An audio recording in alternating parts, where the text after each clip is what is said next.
ထာဝရဘုရားသည်ကောင်းမြတ်တော်မူ၍ဂိမ်းတော်ဆင်မြတ်သည့်အတွက်ကြောင့်ထာဝရဘုရားရဲ့နာမတော်ကိုရှေးဥစွာချီးမွမ်းပါတယ်ကျွန်တော်တို့အပတ်စဉ်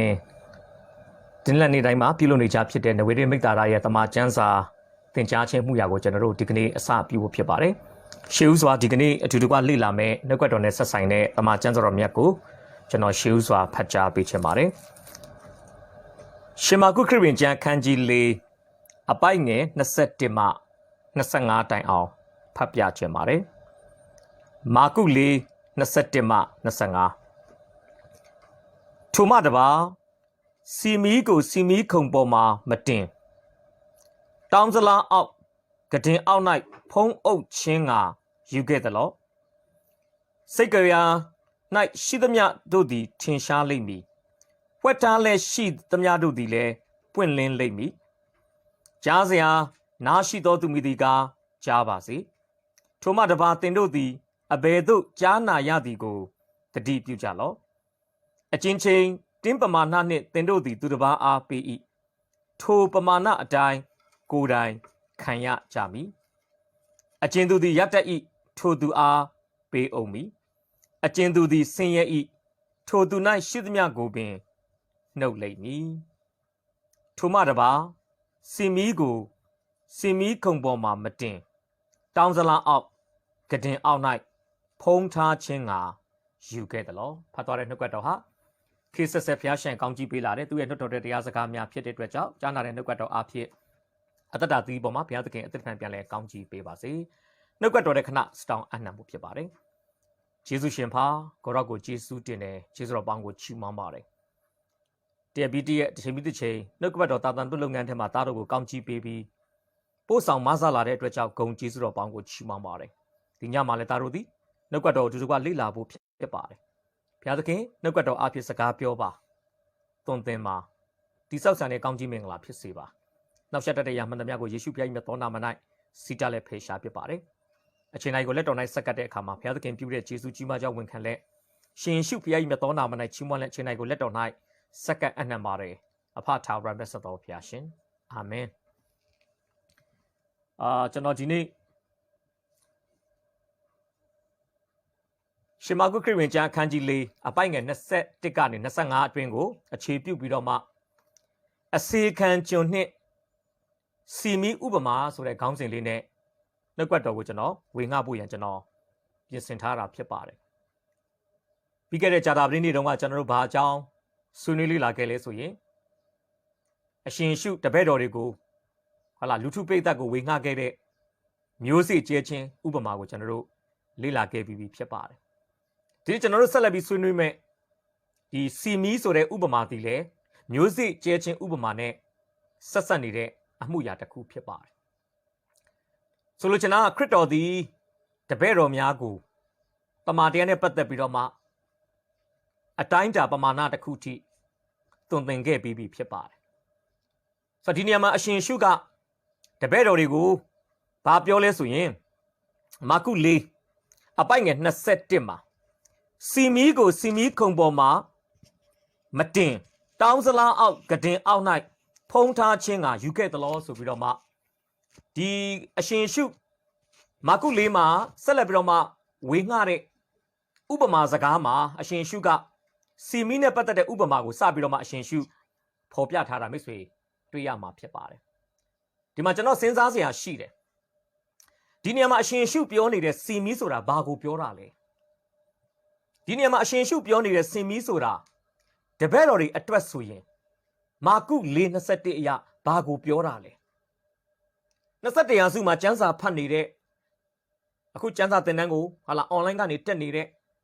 မိတ်ဆွေနဲ့ကျွန်တော်အတွက်ဆိုရင်ဒီစီမီကဘာကိုပြောတာလဲကျွန်တော်ဒီနေ့စဉ်းစားဖို့ဖြစ်ပါတယ်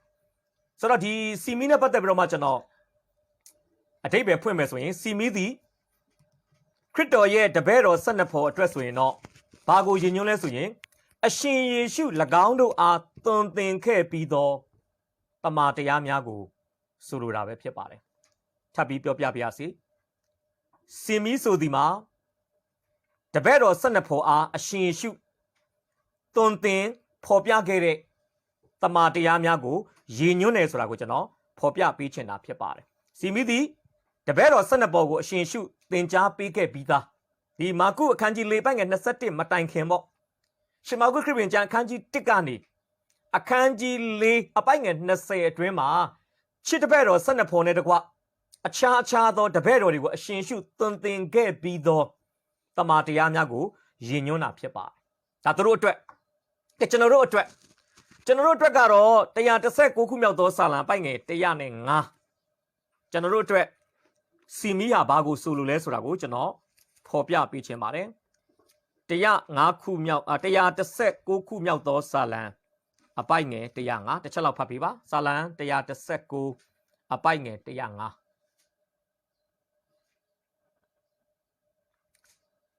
စာလံ119အပိုက်ငယ်105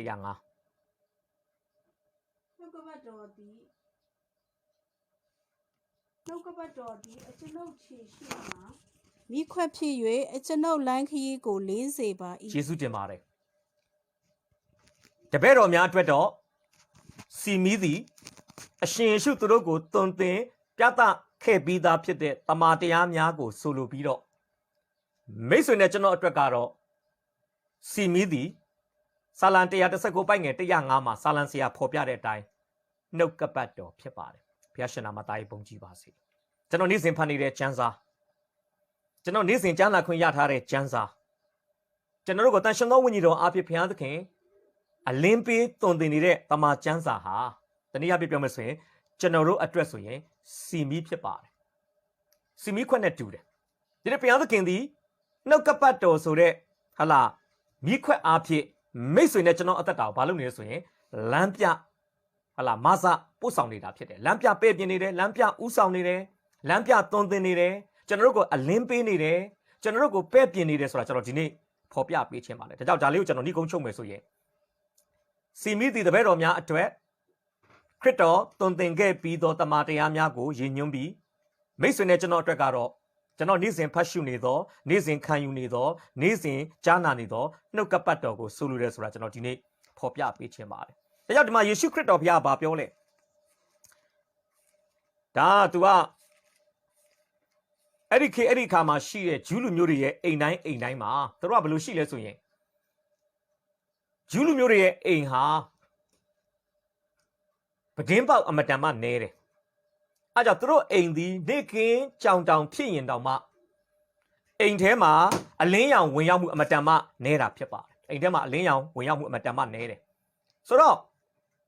အဲ့ကြောင့်ဂျူးလူမျိုးတွေကဘာလုပ်လဲဆိုရင်နေကင်းကြောင်တောင်မှာတော့မှအိမ်ထဲမှာသူတို့ဘာလုပ်လဲဆိုရင်စင်မီထွန်းလေးထွန်းထားရှိတာဖြစ်ပါတယ်နော်သူတို့စင်မီထွန်းလေးထွန်းထားရှိတယ်ဒါကြောင့်ကျွန်တော်တို့လုကာ15မှာဒင်္ဂါ10ပြားမှာတပြားပျောက်သွားတဲ့အခါမှာအဲ့ဒီအိမ်ထဲမှာရှိတဲ့အမျိုးသမီးကမိခွက်ထွန်းပြီးဘာလို့ရှာရလဲဆိုရင်အဲ့ဒီအမှုရာကြောက်ပဲဖြစ်ပါတယ်ဂျူးတွေရဲ့အိမ်ကပဒင်းပေါက်သေးသေးလေးပဲရှိတယ်အဲ့ဒီပဒင်းပေါက်ကနေပြီးတော့မှအိမ်ပြင်မှာတကားလာခောက်တဲ့သူပဲဖြစ်ဖြစ်အိမ်ပြင်မှာအတန်ပလန်တွေကြားလို့ရှိရင်သူတို့ဘာလုပ်လဲအဲ့ဒီအပေါက်ကနေပဲအပြင်ကိုသူတို့ကြည့်တယ်ရန်သူလားမိတ်ဆွေလားစသည်ဖြစ်ပြီးတော့သူတို့ဘာလုပ်လဲနောက်သူတို့အိမ်ထဲမှာတကြောက်အလင်းရောင်လုံလောက်စွာရရှိဖို့အတွက်သူတို့စင်မီလေးတွေထွန်းရတယ်နောက်သူတို့စင်မီထွန်းသောနေရာဒီဘယ်ပေါ်မှာထွန်းလဲဆိုရင်စင်မီခုံပေါ်မှာဖြစ်တယ်စင်မီခုံဆိုတာခက်မြင့်မြင့်နေရာစင်မီခုံပေါ်မှာစင်မီခွက်ကိုထွန်းမှဟာလားစင်မီကိုထွန်းမှအဲ့ဒီစင်မီရောင်ဒီတအိမ်လုံးမှာရှိတဲ့ဟာလားနေရာတိုင်းမှာမြင်ရမှာဖြစ်တယ်စင်မီခုံကိုစင်မီခွက်ကိုစင်မီခုံဆိုတဲ့မြင့်သောနေရာမှာမထားဘဲနဲ့နှိမ့်တဲ့တစုံတစ်ခုသောနေရာမှာထားမယ်ဆိုရင်အလင်းရောင်ကမရှိဘူးလားရှိတယ်ဒါပေမဲ့အလင်းရောင်ဒီလိုအပ်တဲ့တင်းတင်းလျောက်ပတ်တဲ့ဟာလာအလင်းကိုမပေးနိုင်ဘူးဆိုတာကျွန်တော်ဒီနေ့ဖော်ပြပေးချင်တာဖြစ်ပါတယ်ဆိုတော့ဒါကြောင့်ဒီမှာကျွန်တော်ပထမတစ်ချက်အနေနဲ့ပါဆွေးနွေးချင်လဲဆိုရင်ပထမတစ်ချက်အနေနဲ့မာကု4ကျွန်တော်ရှင်မာကုခရစ်ဝင်ကျမ်းအခန်းကြီး4အပိုင်းငယ်21ကိုပဲကျွန်တော်ပြန်ဖတ်ပြချင်တယ်နော်ထိုမှတပါစီမီကိုစီမီခုံပေါ်မှာမတင်တောင်းစလားအောက်ကဒင်အောက်၌ဖုံးထားခြင်းကယူခဲ့သလားလို့အရှင်ရှုကသူ့ရဲ့ဥပမာစကားမှာထည့်သွင်းပြောကြားနေတာဖြစ်ပါတယ်ဆိုလိုချင်တာပါလေဂျူးလူမျိုးတွေရဲ့အိမ်မှာထွန်းထားသောစီမီခွက်စီမီသည်ရှိသင့်ရှိအပ်တဲ့ရှိရမယ့်နေရာဟာ စီမီခုံပေါ်မှာဖြစ်ပါတယ်တနည်းအားဖြင့်ပြောမယ်ဆိုရင်စီမီသည်စီမီခုံနဲ့အဆက်တယ်လိုက်ဖက်တယ်စီမီနဲ့စီမီခုံဆိုတာခွဲထားလို့မရဘူးစီမီမှန်လို့ရှိရင်စီမီခုံပေါ်မှာရှိကိုရှိရမှာဖြစ်ပါတယ်ဒီနေ့ဝิญဉ်ပိုင်းဆိုင်ရာသုံးသင်ချက်ကပါလေမိတ်ဆွေနဲ့ကျွန်တော်အသက်တာအတွက်ဝิญဉ်ရသင်ခန်းစာပါလေကျွန်တော်တို့ကနှုတ်ကပတ်တော်ကိုနှုတ်ကပတ်တော်ရှိရမယ့်နေရာမှာကျွန်တော်တို့ထားဖို့လိုပါတယ်နှုတ်ကပတ်တော်ကိုနှုတ်ကပတ်တော်ရှိရမယ့်နေရာမှာကျွန်တော်ထားဖို့လိုတယ်ဆိုလို့ကျွန်တော်စီမီသည်စီမီခုံပေါ်မှာရှိဖို့လိုတယ်လို့နှုတ်ကပတ်တော်သည်နှုတ်ကပတ်တော်ရှိရမယ့်နေရာမှာရှိမှသာလျှင်နှုတ်ကပတ်တော်သည်သူ့အလုပ်ကိုကျွန်တော်တို့အသက်တာထဲမှာကျွန်တော်တို့အသင်းတော်မှာကျွန်တော်တို့မိသားစုမှာစိတ်တိုင်းကြလုပ်နိုင်မှာဖြစ်ပါတယ်စိတ်တိုင်းကြလုပ်နိုင်မှာဖြစ်ပါတယ်ဒါကြောင့်စီမီခွဲရှိရမယ့်နေရာဟာစီမီခုံပေါ်မှာဖြစ်တယ်ဆိုတော့စီမီသည်စီမီခုံပေါ်ရောက်သွားတဲ့အခါမှာတအိမ်လုံးကိုအခန်းတစ်ခန်းလုံးကိုလုံလောက်တဲ့လိုအပ်တဲ့အလင်းရောင်ပေးနိုင်တဲ့အတွက်ကြောင့်အခန်းထဲမှာဘယ်အရာမှဟလာဘလို့ခေါ်မလဲကွယ်ဝှက်ပြီးနေလို့မရဘူးဗျစီမီရဲ့အလင်းရောင်အောက်မှာအခန်းထဲမှာရှိသမျှစောစောကကျွန်တော်လူကာ15အဖြစ်နဲ့ပြန်ပြီးပြောမယ်ဆိုရင်ပျောက်နေတဲ့ဒင်းသားတော်မှမီးရောင်ထွန်းလိုက်တဲ့အခါမှာမီးရဲ့အလင်းရောင်အောက်မှာပျောက်နေသောအိမ်ထဲမှာကြပျောက်တဲ့ဒင်းသားတော်မှပြန်ရှာတွေ့နိုင်တဲ့အနေအထားဖြစ်ပါတယ်ဆိုလို့ချင်းတော့နှုတ်ကပတ်တော်ကိုရှင်းတဲ့နေရာမှာမိတ်ဆွေထားမယ်နှုတ်ကပတ်တော်အသက်တာရဲ့အမြင့်မားဆုံးနေရာမှာဟာလာကျွန်တော်အများအားပြောနေတဲ့ biblical authority နှုတ်ကပတ်တော်ကိုအသက်တာရဲ့အထွတ်အထိပ်နေရာအမြင့်မားဆုံးနေရာမှာကျွန်တော်ထားမယ်ဆိုရင်နှုတ်ကပတ်တော်ရဲ့အလင်းရောင်အောက်မှာနှုတ်ကပတ်တော်ရဲ့ဟာလာအလင်းပေးမှုအောက်မှာအဘယ်မီသောအရာမှပုံရှိုးကွယ်ရှိုးနေလို့မရဘူးဆိုတာကျွန်တော်ဒီနေ့ဖော်ပြပေးခြင်းပါတယ်ဖော်ပြပေးခြင်းပါတယ်ဒါကြောင့်ကျွန်တော်ဒါလေးကိုပြန်ပြောချင်တယ်နှုတ်ကပတ်တော်ရှိရမယ့်နေစီမီရှိရမယ့်နေရာသည်စီမီကုံဖြစ်တယ်လို့နှုတ်ကပတ်တော်ရှိရမယ့်နေရာဟာခရိယန်တဦးရဲ့အသက်တာရဲ့အမြင့်မားဆုံးအခွင့်အာဏာရှိရနေရာမှာနှုတ်ကပတ်တော်ရှိရမှာဖြစ်ပါတယ်နှုတ်ကပတ်တော်ရဲ့အထက်မှာကျွန်တော်တို့ရဲ့လူမျိုးရေးတွေထုံးတမ်းအစဉ်လာတွေကျွန်တော်တို့ရဲ့အတွေ့အကြုံတွေကိုထားလို့မရပါနှုတ်ကပတ်တော်ဒီခရိယန်တဦးအတွက်ဆိုရင်အမြင့်မားဆုံးအခွင့်အာဏာနေရာမှာရှိဖို့လိုတယ်ဆိုတာကျွန်တော်ဒီနေ့ဖော်ပြပေးခြင်းပါတယ်နှုတ်ကပတ်တော်ကိုဘဝအသက်တာရဲ့အမြင့်မားဆုံးအခွင့်အာဏာရှိသောနေရာမှာထားခြင်းသည်စီမီကိုစီမီခုံပေါ်မှာတင်ထားခြင်းပဲဖြစ်ပါတယ်ဒါကြောင့်ကျွန်တော်တို့ဒီအပိုင်ငယ်20နဲ့23မှာဆိုအရှင်ရှုကဘာပြောလဲစိတ်ကြွယ်ရာ၌ရှိသမျှတို့သည်ထင်ရှားလိမ့်မည်22မှာပဲเนาะပွက်ထားလဲရှိသမျှတို့သည်ပွင့်လင်းလိမ့်မည်စီမီသည်စီမီခုံပေါ်မှာရောက်သွားတဲ့အခါမှာအိမ်ထဲမှာရှိတဲ့ဘယ်နေရာမှာရှိတဲ့ပစ္စည်းရကိုမဆိုအိမ်သားကဘာလို့လဲရှင်းလင်းပြတ်သားစွာကွက်ကွင်းဟာလားအလင်းရောင်အောက်မှာမြင်လို့ရတယ်။ကျွန်တော်ပြောမယ်ဓမ္မရာဇဝင်ဒုတိယဆောင်အခန်းကြီး7မှာဒါဝိဒ်သည်ပုံရှိုးကွယ်ရှိုးသူ့မယားကိုပြစ်မှားတယ်။သူ့လင်ကိုလည်းသူတတ်ပါတယ်။ဒါဝိဒ်ကတတ်တယ်နော်။အပြစ်လုပ်တယ်နော်။ပြောမယ်ဆိုဒါဝိဒ်ကခိုးကြောင်ခိုးဝက်နဲ့လှုပ်ဝက်အပြစ်ကျူးလွန်တယ်။ဒါပေမဲ့နှုတ်ကပတ်တော်ကိုရည်ညွှန်းတဲ့နှုတ်ကပတ်တော်ဝေငှရာလုပ်ငန်းတာဝန်ဖြစ်တဲ့ prophet နာသန်ကိုဘုရားဒီကိစ္စတွေအားလုံးဖော်ပြတယ်ဗျာတနည်းအားဖြင့်ပြောဆို prophet နာသန်ရဲ့လက်ထဲမှာစီမီရှိတယ်နော်နှုတ်ကပတ်တော်ရှိတယ် prophet နာသန်ဘယ်လောက်တတ်သိရှိလဲဓမ္မရာဇဝင်ဒုတိယဆောင်အခန်းကြီး7ရောက်လာတဲ့အခါမှာ prophet နာသန်သည်ဒါဝိဒ်အပြစ်ကိုဖော်ပြတဲ့ဘုရားသခင်ရဲ့နှုတ်ကပတ်တော်ဒီဟူသောစီမီခုံပေါ်တင်ပြလိုက်တာပြောချင်တာဟလာ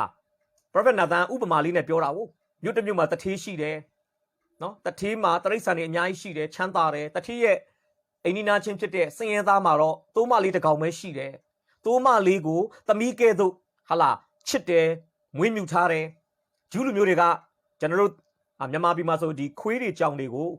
ချစ်စရာကောင်းတဲ့အိမ်မွေးတရိษံလိုမွေးသလိုပဲဂျူးလူမျိုးတွေကလည်းသိုးတွေကိုအဲ့လိုမျိုးမွေးတာဖြစ်တယ်နော် တိုးကလေးတွေကိုသူတို့ကမျက်နိုးနဲ့ဒီတကောင်ကြီးသောသိုးမလေးကိုတထေးကြီးကသူ့အိမ်မှာဧည့်သည်လာတဲ့အခါမှာသူ့အိမ်မှာဒီလောက်များတဲ့တရိတ်ဆန်တွေကိုမချက်ကျွေးပဲနဲ့စင်ရဲသားရဲ့တကောင်ကြီးသောသိုးမလေးကိုတတ်ပြီးချက်ကျွေးလိုက်တယ်ဒီပုံပြင်လေးဒီအဖြစ်ပြက်လေးကို prophet Nathan ကဒါဝိဒ်ကိုလာပြောပြတဲ့အခါမှာဒါဝိဒ်ဒေါသပုံထပါတယ်ပညတ်တိကျမ်းကိုနားလည်တဲ့ဒါဝိဒ်ဘာပြောလဲလေးစားရောစေအဲ့ချိန်မှာ prophet Nathan ဒါဝိဒ်ကိုဘာပြောလဲအဲ့ဒါကတော့အရှင်မင်းကြီးပါပဲ။နောက် prophet Nathan ကအဲ့ဒါကအရှင်မင်းကြီးပါပဲလို့ပြောလိုက်တဲ့အရာဟာစီမီကိုစီမီခုံပေါ်မှာ prophet Nathan ကတင်လိုက်တာဖြစ်ပါတယ်။စီမီဒီစီမီခုံပေါ်ရောက်သွားတဲ့အခါမှာဒါဝိဒ်သူ့အပြစ်တွေကိုဘာမှဖွက်ထားလို့မရတော့ကျွန်တော်အဲ့ဒါကျမ်းစာလေးမှာကြည့်စေချင်တယ်နော်ဓမ္မရာဇဝင်ဒုတိယဆောင်အခန်းကြီး7ဓမ္မရာဇဝင်ဒုတိယဆောင်အခန်းကြီး7ကျွန်တော်ကြည့်ရအောင်နော်100အခန်းကြီး7 sorry 200အခန်းကြီး7 200အခန်းကြီး7လိုအပ်တဲ့အပိုင်းလေးပဲကျွန်တော်ကြည့်စေချင်တယ်တစ်ချက်လောက်ဖတ်ပေးပါအပိုင်းငယ်6အပိုင်းငယ်9ဖတ်ပေးပါ212 6နဲ့9ဂယုဏစိတ်မရှိဘဲထိုအမှုကိုပြုသောကြောင့်ထိုသူမကလေးအတွက်လေးစားပြန်ပေးရမည်ဟုမိန့်တော်မူ၏နာသန်ကလည်းထိုသူကအခြားသူမဟုတ်ကိုတော်ပင်ဖြစ်ပါ၏ဣသရေလအမျိုး၏ဖျားသခင်ထာဝရဘုရားမိန့်တော်မူသည်ကငါသည်ပိတ်သိပ်ပေး၍တင့်ကိုဣသရေလရှင်ဘုရင်အရာ၌ခန့်ထားပြီးရှောလူလက်မှလည်းကဲလွှတ်ပြီးဟုတ်ရပြီနောက်အပိုင်းငယ်7အပိုင်းငယ်7သင်သည်ဤအမှုကိုမထင်မရှားပြုတော်လဲနေရှိမှငါလှန်ပြမည်ဟုထာဝရဘုရားမိန့်တော်မူသောစကားကိုပြန်ကြားလေ၏ရှင်မာကုမှာဗာပြောလဲစိတ်ကြွရာ၌ရှိသမျှတို့ဟာထင်ရှားမယ်ဝှက်ထားလဲရှိသမျှတို့ဟာပွင့်လင်းလိမ့်မယ်အဲ့ဒီနှုတ်ကပတ်တော်က prophet Nathan သည်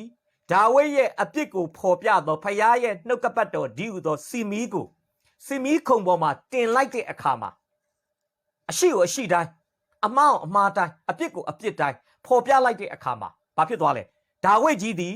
နှုတ်ကပတ်တော်ရဲ့အလင်းရောင်အောက်မှာသူ့ဗတရှေဘကိုပြစ်မှားပြီးတော့သူ့ခင်မွန်းတဲ့ဥရိယကိုသူ့ရဲ့အကြံစီနဲ့တတ်ထားတဲ့ကိစ္စကိုဖွက်ထားလို့မရတော့ဘူးဝန်ခံလိုက်ရတယ်ခြီးပြီးတုတ်ပြီးသားဝန်ခံဘာလို့လဲ prophet Nathan ကနှုတ်ကပတ်တော်ကိုစီမီခုံပေါ်မှာတင်လိုက်တဲ့အတွက်ကြောင့်ဖြစ်တယ်ဒီနေ့ချက်တော်မိတ်ဆွေကျွန်တော်တယောက်ချင်းစီရဲ့အသက်တာမှာလဲစီမီခုံပေါ်မှာတင်ဖို့အမတန်မှအရေးကြီးပါတယ်မိသားစုမှာလဲစီမီခုံပေါ်တင်ဖို့လိုတယ်အလုပ်မှာလဲစီမီခုံပေါ်တင်ဖို့လိုတယ်ပညာရေးမှာလဲစီမီခုံပေါ်တင်ဖို့လိုတယ်အိမ်တော်ရေးမှာလဲစီမီခုံပေါ်တင်ဖို့လိုတယ်ဆိုလို့ချင်တာစီးပွားရေးမှာစီမီခုံပေါ်တင်ရင်ကျွန်တော်မစင်ကြဲသောစီးပွားကျွန်တော်မလုပ်တော့ပါပညာရေးမှာစီမီခုံပေါ်တင်နေဆိုရင်ကျွန်တော်တို့ပညာရေးအချုပ်အခြာဖြစ်တဲ့ဘုရားကိုကျွန်တော်တို့ကိုလုံကိုးစားမှာဖြစ်တယ်အလားတူပဲเนาะကျွန်တော်တို့အိမ်တော်ရေးမှာစီမီခုံပေါ်တင်နေဆိုရင်ကျွန်တော်တို့ဒီမညီသောတဘိုးထမ်းတော့မှာမဟုတ်ဘူးဆိုတာကိုကျွန်တော်ဒီနေ့ဖော်ပြပေးခြင်းပါတယ်ဒါကြောင့်ချစ်တော်မိတ်ဆွေစီမီရှိရမယ့်နေရာသည်စီမီခုံဖြစ်တယ်ဆိုတာကိုကျွန်တော်ဖော်ပြပေးခြင်းပါတယ်ဒါကြောင့် prophet Nathan သည်ဓမ္မရာဇဝင်ဒုတိယဆောင်အခန်းကြီး7မှာဒါဝိဒ်ခိုးကြောင်ခိုးဝက်လုပ်ထားတဲ့အပြစ်တွေကိုဖော်ပြဖို့ရန်လိုအပ်လာတဲ့အခါမှာနှုတ်ကပတ်တော်ကဖော်ပြဖို့ရန်လိုအပ်လာတဲ့အခါမှာစီမီတီဟူသောနှုတ်ကပတ်တော်ကို prophet Nathan သည်စီမီခုံဆိုတဲ့နှုတ်ကပတ်တော်ရဲ့ရှိသင့်ရှိအပ်တဲ့ဟာလားအခွင့်အာဏာရှိခြင်းဆိုတဲ့အမြင့်မားဆုံးနေရာမှာတင်လိုက်တဲ့အခါမှာမင်းဆိုးရာဇာဗရေဒရစ်ရှင်မင်းကြီးဖြစ်တဲ့ဒါဝိဒ်သည်ပင်လေအကျွန်ုပ်မှားပါပြီဆိုပြီးတော့မှ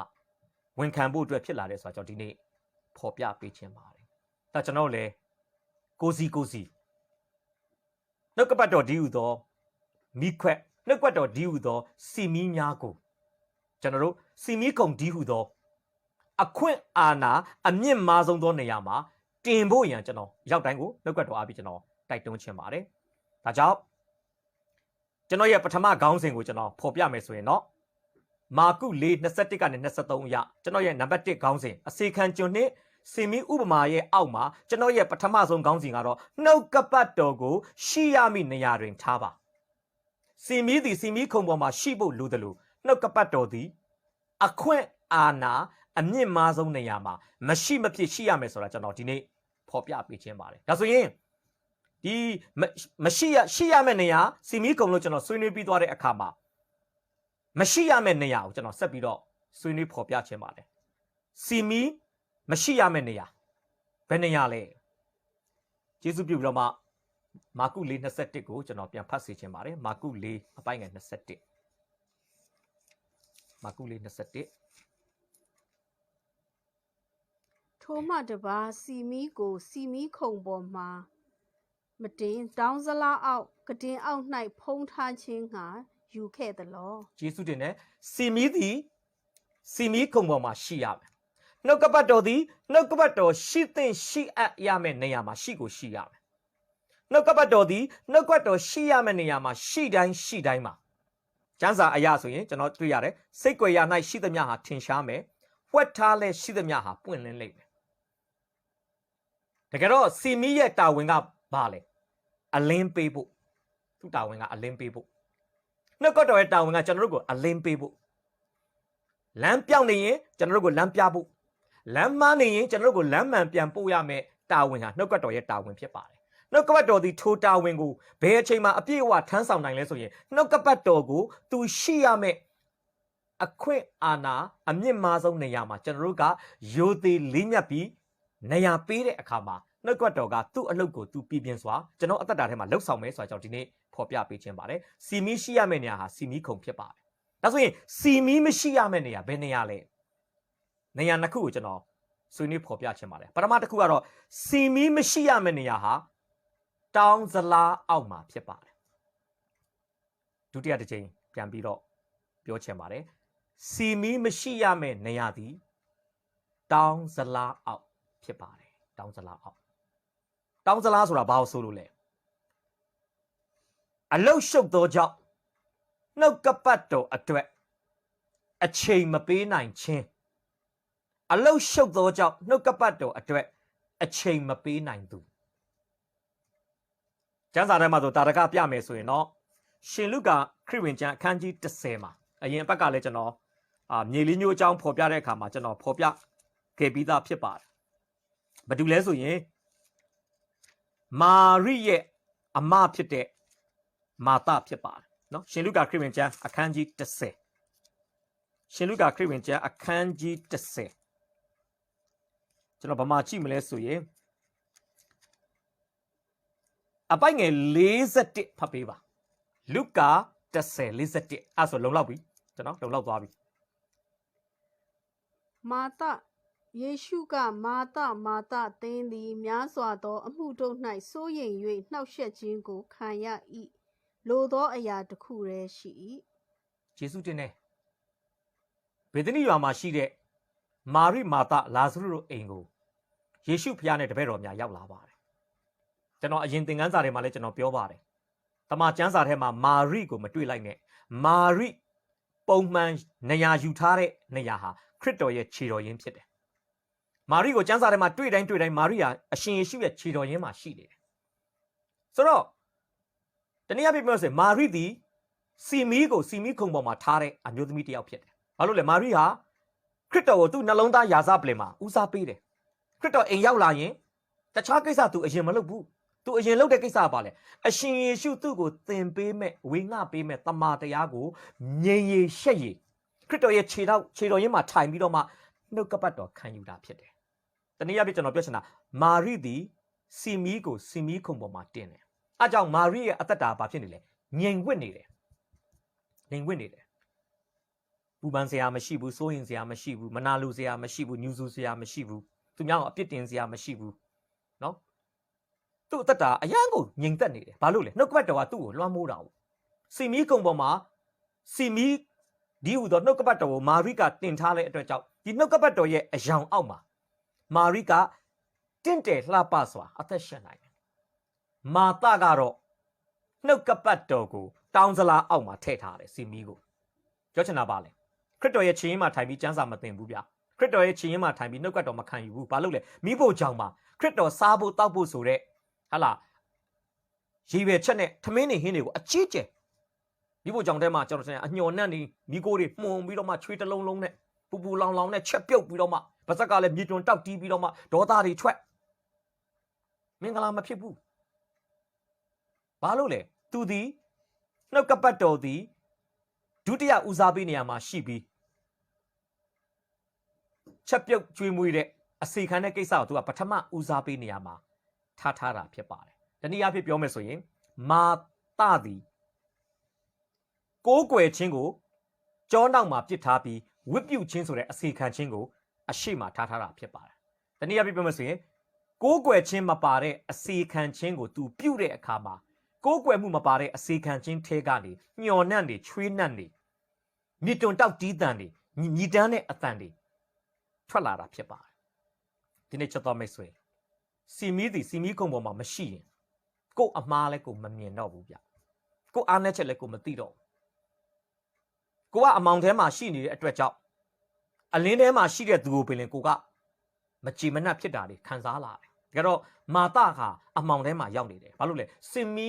ခွက်ကိုသူဒီတောင်းစလားအောက်မှာအလုတ်လုပ်ငန်းဆောင်တာဟလာသူကအလုတ်အရမ်းများတယ်အလုတ်အရမ်းရှုပ်တယ်ဘလောက်တောင်အလုတ်များလဲဘလောက်တောင်အလုတ်ရှုပ်လဲအရှင်ယေရှုသူ့ကိုသင်ပေးမဲ့ကျမ်းစာသင်တန်းကိုမတက်နိုင်လောက်အောင်သူအလုတ်ရှုပ်တာဖြစ်တယ်ဒါကျွန်တော်လေဒီနေ့ကျမ်းစာမဖတ်နိုင်လောက်အောင်အလုတ်ရှုပ်နေလားစုမတောင်းနိုင်လောက်အောင်အလုတ်ရှုပ်နေလားဒါမှမဟုတ်ရင်ဖျားဝတ်နိုင်မမွေ့လျော်နိုင်လောက်အောင်ကျွန်တော်အလုတ်ရှုပ်နေလားစီမီခွက်ကြီးကိုတောင်းစလားအောက်မှာထဲပစ်လောက်အောင်ကိုကျွန်တော်တို့အလုတ်ရှုပ်နေလားဒီနေ့မိမိအသက်တာမိမိပြန်လဲဆန်းစစ်ဖို့ဖြစ်ပါတယ်ဆောစောကျွန်တော်ပြောခဲ့တယ် Prophet Nathan ကတော့စီမီကိုစီမီခုံပေါ်မှာတင်ပြလိုက်တယ်မာသကတော့စီမီကိုတောင်းစလားအောက်ထည့်လိုက်တယ်အဲ့ဒီအတွက်ကြောင့်ဘာဖြစ်သွားလဲသူ့ရဲ့နှုတ်ကနေမကြားဝင်မနာဝင်နဲ့သူများကိုအပြစ်တင်တဲ့အရှင်ယေရှုကိုအားမလို့အားမရဖြစ်ပြီးတော့အရှင်ယေရှုကိုတနည်းအားဖြင့်ပြောဆိုရင်အနုနီးနဲ့ဖိအားပေးခြင်းတဲ့စကားတွေဟာမာသရဲ့ပါဇက်ကနေအစီအီစီးထွက်လာတာဖြစ်ပါတယ်ဒါကြောင့်ချက်သွားမိတ်ဆွေကျွန်တော်တို့ကစီမီကိုဘယ်နေရာမှာထားနေလဲစီမီကိုဘယ်နေရာမှာထားနေလဲစီမီသည်သူရှိရမယ့်စီမီခုံပေါ်မှာလားဒါမှမဟုတ်စီမီသည်သူမရှိသင့်တဲ့မရှိအပ်တဲ့တောင်းစလားအောက်မှာလားဒီနေ့စဉ်းစားဖို့ဖြစ်ပါတယ်ကဲနောက်ထပ်တစ်ခုစီမီမရှိရမယ့်ဒုတိယနေရာကတော့ဂဒင်အောက်မှာဖြစ်ပါတယ်အဲ့ဒါတော့ဘာဆိုရင်ပြင်းရည်သောကြောင့်နှုတ်ကပတ်တော်အတွက်အချိန်မပေးနိုင်ခြင်းပြင်းရည်သောကြောင့်နှုတ်ကပတ်တော်အတွက်အချိန်မပေးနိုင်သူမာသလိုလူကတော့အလောက်များလွန်းလို့တော့ပြင်းတာမဟုတ်ဘူးနော်အလုတ်နဲ့လက်နဲ့မပြတ်အောင်လုပ်နေရလို့ဗျာနော်တချို့ရှိတယ်နိုင်ငံခြားမှာအလုပ်လုပ်တဲ့လူတွေတရက်ထဲမှာအလုပ်3ခုလောက်လုပ်တယ်ဗျာတရက်မှာ2နာရီလောက်ပဲအိပ်ရတဲ့သူတွေရှိတယ်တချို့ဆို4နာရီလောက်အိပ်ရတယ်အလုပ်တောက်လျှောက်လုပ်နေတာနောက်ဆုံးဖះเจ้าလည်းမရောက်တော့ဘူးကျန်းစာသင်တန်းလည်းမရောက်တော့ဘူးငွေနောက်လိုက်တာအဲ့ဒါကြတော့ဗာလေတောင်းစလားအောက်မှာထည့်တာတချို့ကြတော့အဲ့လိုမဟုတ်ဘူးအလုပ်ကိုလာစားလေးရအောင်လောက်တော့လုပ်တယ်ပြီးရင်အားရင်လည်းဖះเจ้าမလာဘူးဘာလုပ်လဲ game ဆော့ရင်ဆော့မဆော့ရင် TV ကြည့်မကြည့်ရင်လည်းဒီဘာခေါ်မလဲဇလန်တွဲတွေပေါ့ဗျာကိုရီးယားဇလန်တွဲအိန္ဒိယဇလန်တွဲဒါတွေကြည့်ပြီးတော့မှဇိမ်ကြနေတာစားလိုက်တောက်လိုက်အိတ်လိုက်တချို့ကျွန်တော်ကြားဘူးတယ်နော်ဘာလဲကိုရီးယားရုပ်ရှင်ဗျာတခါတုန်းကတက်ကတူဆိုတဲ့ရုပ်ရှင်ကိုအစဆုံးတော့အပိုင်း1ကနေဘယ်လောက်လဲလို့ကျွန်တော်မမှတ်မိဘူးနော်အပိုင်း30လား40လားကြည့်တာနေ့မှညမှတော့မသိတော့နော်ဘာလို့လဲကလကာအမဲတက်ပစ်လိုက်တယ်အိမ်တအိမ်လုံးကလကာအမဲတက်မီးအမောင်ချအဲ့ကိုရီးယားဇက်ကားကိုကြည့်တယ်ပြီးတော့ကော်ဖီတွေတောက်တယ်ရန်ခောက်ဆွဲတွေပြုတ်စားတယ်အဲ့ခန်းထဲမှာခွက်တွေကတစ်ထပ်ကြီးကော်ဖီအခွန်တွေလည်းတစ်ထပ်ကြီးနောက်ဆုံးရုပ်ရှင်ပြီးသွားတယ်ရုပ်ရှင်ပြီးမှသူတို့မအိပ်ဘဲနဲ့ရုပ်ရှင်ကြည့်တာ4-5ရက်လောက်ကြာသွားမှန်းသိတယ်စဉ်းစားကြည့်နော်အဲ့ဒါဘာလို့ဆိုရင်တောင်းစလားအောက်မှာ sorry ဂဒင်အောက်မှာနော်ကျွန်တော်စီမီကိုထည့်တာပြောချင်တာဇိမ်ခံတယ်ဗျာပြင်းနဲ့ဇိမ်ခံတာပေါ့နော်ပြင်းနဲ့ဇိမ်ခံတယ်ဟိုခွက်တွေပလုံးတွေလည်းမဆေးတော့ဘူးဗျာခွက်တွေပလုံးတွေကဟိုဘေးစင်ထဲမှာအကျွေးတင်တယ်လို့ပဲဟိုမှာအများကြီးဖြစ်နေပြီနော်အေးစစ်နော်ဟိုအချိန်တွေကိုဘလို့ကုံအောင်လုပ်ရင်ကောင်းမလဲဆိုပြီးတော့မှအချိန်ဖြုံးတဲ့ဟာမျိုးပေါ့နော်အဲ့ဒါကဘာလဲဆိုရင်ဂဒင်အောက်မှာစီမီကိုထည့်လိုက်တာဘာလို့ကျန်းစာသင်တန်းမလာလဲပြင်းလို့ဘာလို့ဖះเจ้าမတက်လဲပြင်းလို့ဘာလို့မိတ္တာရမလာလဲပြင်းလို့ဘာလို့ prayer meeting မှာမပါလဲပြင်းလို့တစ်ချက်လုံးပြင်းနေတာ ဒါကြောင့်ကျွန်တော်ဒီနေ့ပြောချင်တာပါလေတချို့ကအလုတ်များလွန်းလို့နှုတ်ကပတ်တော်တွေအချိန်မပေးနိုင်ဘူးတချို့ကတော့ပြင်းလွန်အားကြီးလို့အလုတ်တွေအရန်အားပြီးတော့မှ comfort zone လို့ခေါ်တဲ့တတ်တာရှိတဲ့နေမြေထဲမှာနေရတဲ့အခါမှာငွေကြေးလည်းပူစရာမလိုစားရေးတောက်ရေးလည်းပူစရာမလိုအရာအားလုံးအစင်ပြေလွန်းတဲ့အတွက်ကြောင့်ပြင်းလွန်အားကြီးတဲ့အတွက်ကြောင့်ဖခင်เจ้าမတက်တော့တာပြင်းလွန်အားကြီးတဲ့အတွက်ကြောင့်ကျမ်းစာမဖတ်တော့တာပြင်းလွန်အားကြီးတဲ့အတွက်ကြောင့်ဝိညာဉ်ရနဲ့ပတ်သက်တဲ့ကိစ္စတွေဘာမှမလုပ်တော့တဲ့လူဒန်းစားမျိုးဟာစီမီတီဟူသောနှုတ်ကပတ်တော်ကိုကဒင်အောက်မှာထားတဲ့အသက်တာဆိုတာကျွန်တော်ဒီနေ့ဖော်ပြပေးခြင်းပါတယ်ဒါဆိုပထမပိုင်းကိုကျွန်တော်ဒီကုန်းချုပ်မယ်ဆိုရင်နံပါတ်1နှုတ်ကပတ်တော်ကိုရှိရမယ့်နေရာမှာထားပါနှုတ်ကပတ်တော်ရှိရမယ့်နေရာသည်စီမီခုံပေါ်မှာဖြစ်တယ်စီမီကိုစီမီခုံပေါ်ထားရမယ်ဆိုလို့ရှိရင်နှုတ်ကပတ်တော်သည်ခရစ်ယာန်တယောက်ရဲ့အသက်တာမှာအမြင့်မားဆုံးအခွင့်အာဏာရှိတဲ့အရာဖြစ်ရမယ်ဆုံးဖြတ်ချက်တွေချရင်နှုတ်ကပတ်တော်အတိုင်းချရမယ်ရွေးချယ်မှုတွေပြုရင်နှုတ်ကပတ်တော်အတိုင်းရွေးချယ်မှုတွေပြုရမယ်ကျွန်တော်တို့ဘာပဲလုပ်နှုတ်ကပတ်တော်ဟာကျွန်တော်တို့ရဲ့ဥထိပ်ပန်စင်ရာဖြစ်ဖို့မတမ်းမအရေးကြီးတယ်အဲ့ဒါကနှုတ်ကပတ်တော်ကိုစီမီခုံပေါ်မှာတင်တဲ့ခရစ်ယာန်အသက်တာဖြစ်တယ်အလုတ်ရှုပ်သောကြောင့်နှုတ်ကပတ်တော်ကဘေးရောက်သွားတာနှုတ်ကပတ်တော်ကမြောင်းထဲကျသွားတာမဖြစ်ပါစို့နဲ့အားလုံးအားကြီးလို့ဒါဝိဒ်ဆိုရင်ပြောမယ်ဆိုရင်အားတာလေနော်ဒါဝိဒ်ဆိုအားလုံးအားကြီးလို့အပြစ်တွေလုပ်တာဒီကျမ်းစာထဲမှာဆိုကျွန်တော်တို့ဒီဂဒင်အောက်မှာစင်မီးကိုထဲတဲ့သူကဘဒူလဲဆိုရင်ကျွန်တော်ကျမ်းစာရဲ့တာရကအနေနဲ့ကျွန်တော်ပေးမယ်ဆိုရင်ရှင်လုကာခရစ်ဝင်ကျမ်းအခန်းကြီး16အပိုက်ငယ်16မှာပါတဲ့တထေးကြီးပဲဖြစ်ပါတယ်အဲ့ဒါလေးဖတ်ပေးပြီလားလုကာ16:19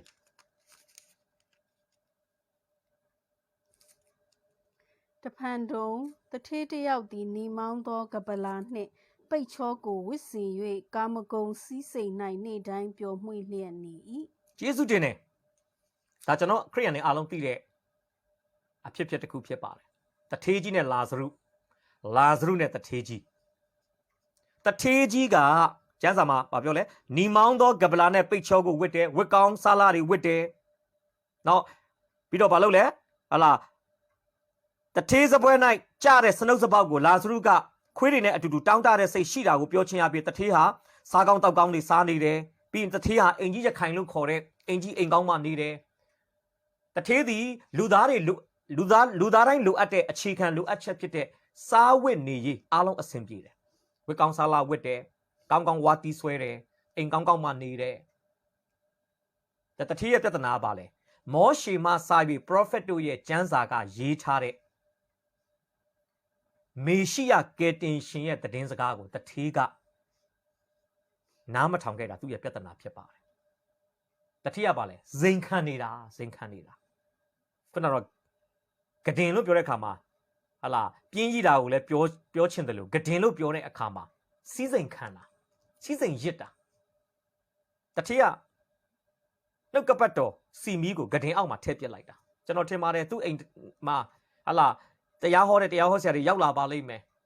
ခြံထဲအဝင်မခံဘူးခြံဝမှာပဲအိမ်ဖော်တွေကိုဟာလာအလူငွေမဖြစ်စလောက်လေးသွားပေးပြီးတော့မှပြန်ထွက်သွားခိုင်းမယ်စသည်ဖြင့်တထေးသည်နှုတ်ကပတ်တော်ဥထိတ်မပန်စင်ဘူးတောင်းစလားအောက်မှာထည့်ထားတာဒါတော့တထေးငရဲကျသွားတာအေဝံဂေလိသတင်းစကားမကြားလို့ငရဲကျတာမဟုတ်ဘူးအေဝံဂေလိသတင်းစကားကို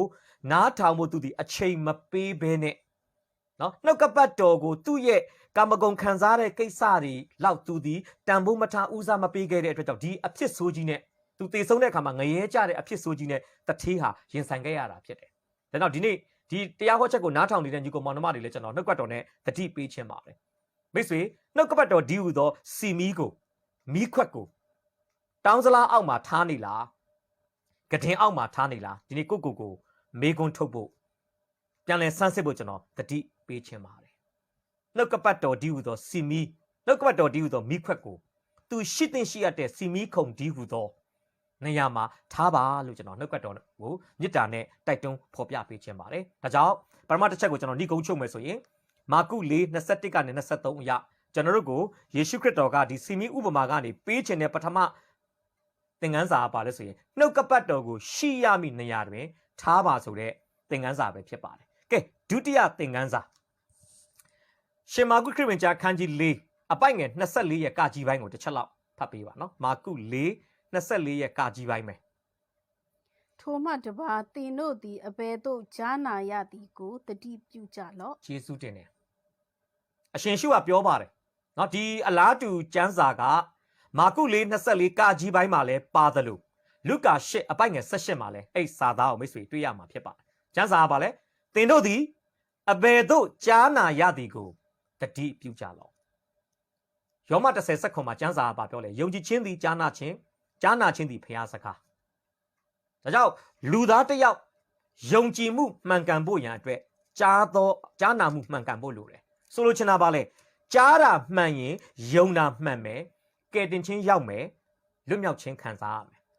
ကြားသောအရာမှားရင်ယုံသောအရာမှားမယ်ကဲတင်ချင်းမရောက်ဘူးလွတ်မြောက်ခြင်းမခံစားရဘူးဆိုတာကျွန်တော်ဒီနေ့ဖော်ပြပေးချင်တာဖြစ်ပါတယ်ဒါကြောင့်ကျွန်တော်ဒုတိယတစ်ချက်အနေနဲ့ဒီစီမီဥပမာကနေဒုတိယပေးချင်တဲ့တမန်တရားကပါလဲနှုတ်ကပတ်တော်ကိုမှန်ကန်စွာပိုင်းခြားခံယူပါဆိုတဲ့တမန်တရားပဲဖြစ်ပါတယ်နားရှိသောသူမိဒီကကြားပါစေဒုတိယတစ်ချိန်ပြန်ပြောပြပါရစေနှုတ်ကပတ်တော်ကိုမှန်ကန်စွာပိုင်းခြားခံယူပါဒီခေတ်ကြီးမှာနှုတ်ကပတ်တော်ကိုနေရာတိုင်းမှာပေါ်လော်လော်ကြားခွင့်ရနေတဲ့အချိန်ကာလလို့ပြောရင်လည်းမမှားပါဘူးနှုတ်ကပတ်တော်လို့ပြောတဲ့အခါမှာတမန်တရားနဲ့ညီညွတ်တဲ့အရာကိုပဲကျွန်တော်ပြောတာမဟုတ်ဘဲနဲ့နှုတ်ကပတ်တော်လို့ခေါင်းစဉ်တက်ထားတဲ့နှုတ်ကပတ်တော်လို့နာမည်ခံထားတဲ့တမန်တရားနဲ့မညီညွတ်တဲ့အမိခံနှုတ်ကပတ်တော်တွေလည်းပါတယ်ဆိုတော့ကျွန်တော်ဒီနေ့ဖော်ပြပေးချင်ပါတယ်ကျွန်တော်တို့မကြာခဏပြောတဲ့စကားနဲ့ကျွန်တော်ငှားပြီးသုံးမယ်ဆိုရင်ဂျင်းဒေသနာတွေမရတော့ဘူးလေပြီးတော့ဟုတ်ပြီကျွန်တော်တို့နံပါတ်1ကိုကျွန်တော်တို့ပြန်ကြည့်ဖို့ဖြစ်ပါတယ်ဆက်စောကလည်းကျွန်တော်ပြောပြီးသွားပါပြီနှုတ်ကပတ်တော်ကိုမှန်ကန်စွာပိုင်းခြားခံယူပါဆိုတော့ကျွန်တော်ဒီအဖြစ်အပျက်လေးကိုတမန်တော်ဝတ္ထုခန်းကြီး18အပိုက်ငယ်24 25 26မှာပါတဲ့ဒီပြကိလအာကုလဇနီးမောင်နှံနဲ့အာပေါလုဆိုတဲ့တရားဟောဆရာတယောက်ကြားထဲမှာဖြစ်တဲ့အဖြစ်အပျက်ကလေးကနေကျွန်တော်ဖော်ပြပေးခြင်းပါတယ်ဒါဆိုကျွန်တော်ကြည့်အောင်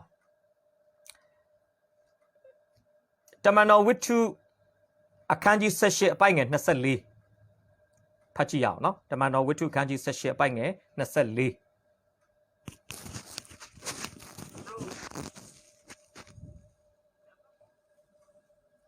အာပေါလုအမည်ရှိသောအာလေဇင်ဒရေမြို့သားယူဒလူတစ်ယောက်သည်အဖက်မြို့သို့ရောက်လာ၏ထိုသူသည်နှုတ်တတိနှင့်ပြည့်စုံ၍ကျမ်းစာ၌အားကြီးသောသူဖြစ်၏ယေရှုတင်နေဟေရှာအနာဂတိကျမ်းခန်းကြီး10ပိုင်းငယ်20မှာကျွန်တော်တို့ကြားခဲ့ပြီးတဲ့အတိုင်းပဲတရားတော်ကိုပဲဖြစ်ဖြစ်သက်သေခံတော်မူချက်ကိုပဲဖြစ်ဖြစ်နားထောင်ပါတဲ့ဟောတဲ့ပြောတဲ့စကားတွေကနှုတ်ကပတ်တော်နဲ့မညီဘူးဆိုရင်ဟောတော်ပြောတော်သူရဲ့အသက်တာမှာအာယုံမတက်သေးဘူးဆိုတဲ့အကြောင်းကိုကျွန်တော်တို့သိခဲ့ရပြီဖြစ်ပါတယ်ဆိုတော့ကျွန်တော်ဒီမှာဆက်ကြည့်မလဲဆိုရင်တမန်တော်ဝတ္ထုခန်းကြီး8အပိုက်ငယ်24မှာတမန်ကျမ်းစာကအာပေါလုဆိုတဲ့ဓမ္မဝန်ဆောင်တစ်ယောက်အကြောင်းကိုဖော်ပြထားတာမိတ်ဆွေတွေ့ရမှာဖြစ်ပါတယ်အာပေါလုသည်ဟောပြောခြင်းအမှုရာမှာလေ့ကျက်တဲ့မြို့တစ်မြို့ဖြစ်တဲ့အီဂျစ်နိုင်ငံမှာရှိတဲ့အာလေဇနုမြို့ကမြို့သားတစ်ယောက်ဖြစ်တယ်ကျွန်တော်မြန်မာပြည်နဲ့ညီမျှချင်းထိုးမယ်ဆိုရင်တော့လှတော်သားတွေလို့ပေါ့နော်လှတော်သားကတရွာလုံးလူဟာလားအဝဇွမ်းကောင်းတယ်လို့ပဲအဲ့ခေတ်တုန်းကအီဂျစ်နိုင်ငံမှာရှိတဲ့အာလေဇနုမြို့သားတွေကဟောပြောမှုစွမ်းရည်မှာသူတို့ကငငယ်လေးကလေးကနားရည်ဝပြီးတော့မှအာလေဇနုမြို့ကထွက်လာတဲ့သူတိုင်းလူကအဟောအပြောကျွမ်းကျင်ပိုင်နိုင်တာဖြစ်ပါတယ်။နောက်ဒီအာပေါလုသည်အဲ့ဒီမြို့ကထွက်လာတဲ့အဟောအပြောကောင်းတဲ့ပုဂ္ဂိုလ်တစ်ယောက်ဖြစ်တယ်။အဲ့နဲ့တရက်သောအခါမှာတမန်တော်ရှင်ပေါလုရဲ့တပည့်သားချင်းတွေဖြစ်တဲ့ပြကိလအာကုလတို့ခိတ္တခဏရောက်ရှိနေတဲ့အေဖက်မြို့ကိုအဲ့ပုဂ္ဂိုလ်ကရောက်လာပြီးတော့မှသူ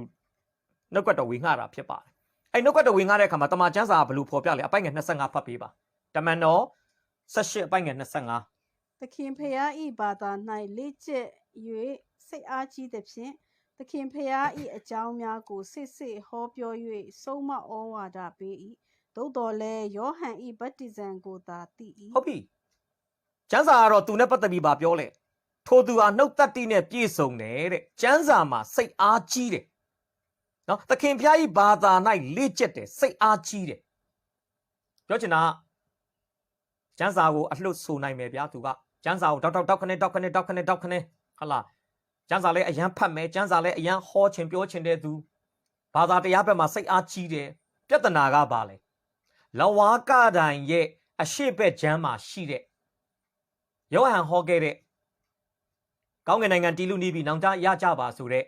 ဒီယောဟန်ရဲ့ဗတ္တိဇံတရားလောက်ကိုပဲသိတဲ့သူတယောက်ဖြစ်တယ်။တနည်းအားဖြင့်ပြောမယ်ဆိုရင်တော့ဂျေဇုတော်တို့တန်ရှင်သောဝိညာဉ်တော်ကျင့်ဝတ်တာတို့ဒီတမန်တရားတွေအသင်းတော်ခေတ်နဲ့ပတ်သက်တဲ့တမန်တရားတစ်လုံးတစ်ပါးသာမှမသိတဲ့လူတယောက်ဖြစ်တယ်။တနည်းအားဖြင့်ပြောမယ်ဆိုရင်အာပေါလုသည်ဘောင်းကဲနောင်မဖြစ်သေးတဲ့တရားဟောဆရာတယောက်လို့ပြောရင်လည်းမမှားဘူးဗျ။နော်။သူတရားလာဟောတယ်အေဖက်မြို့မှာသူတရားဟောချက်ကိုပိကိလအာကုလဇနီးမောင်နဲ့နားထောင်တဲ့အခါမှာကျွန်တော်မြင်တယ်အရင်နားထောင်လို့ကောင်းတယ်နှုတ်တတိရှိတာ哦ဒါပေမဲ့ခက်တာ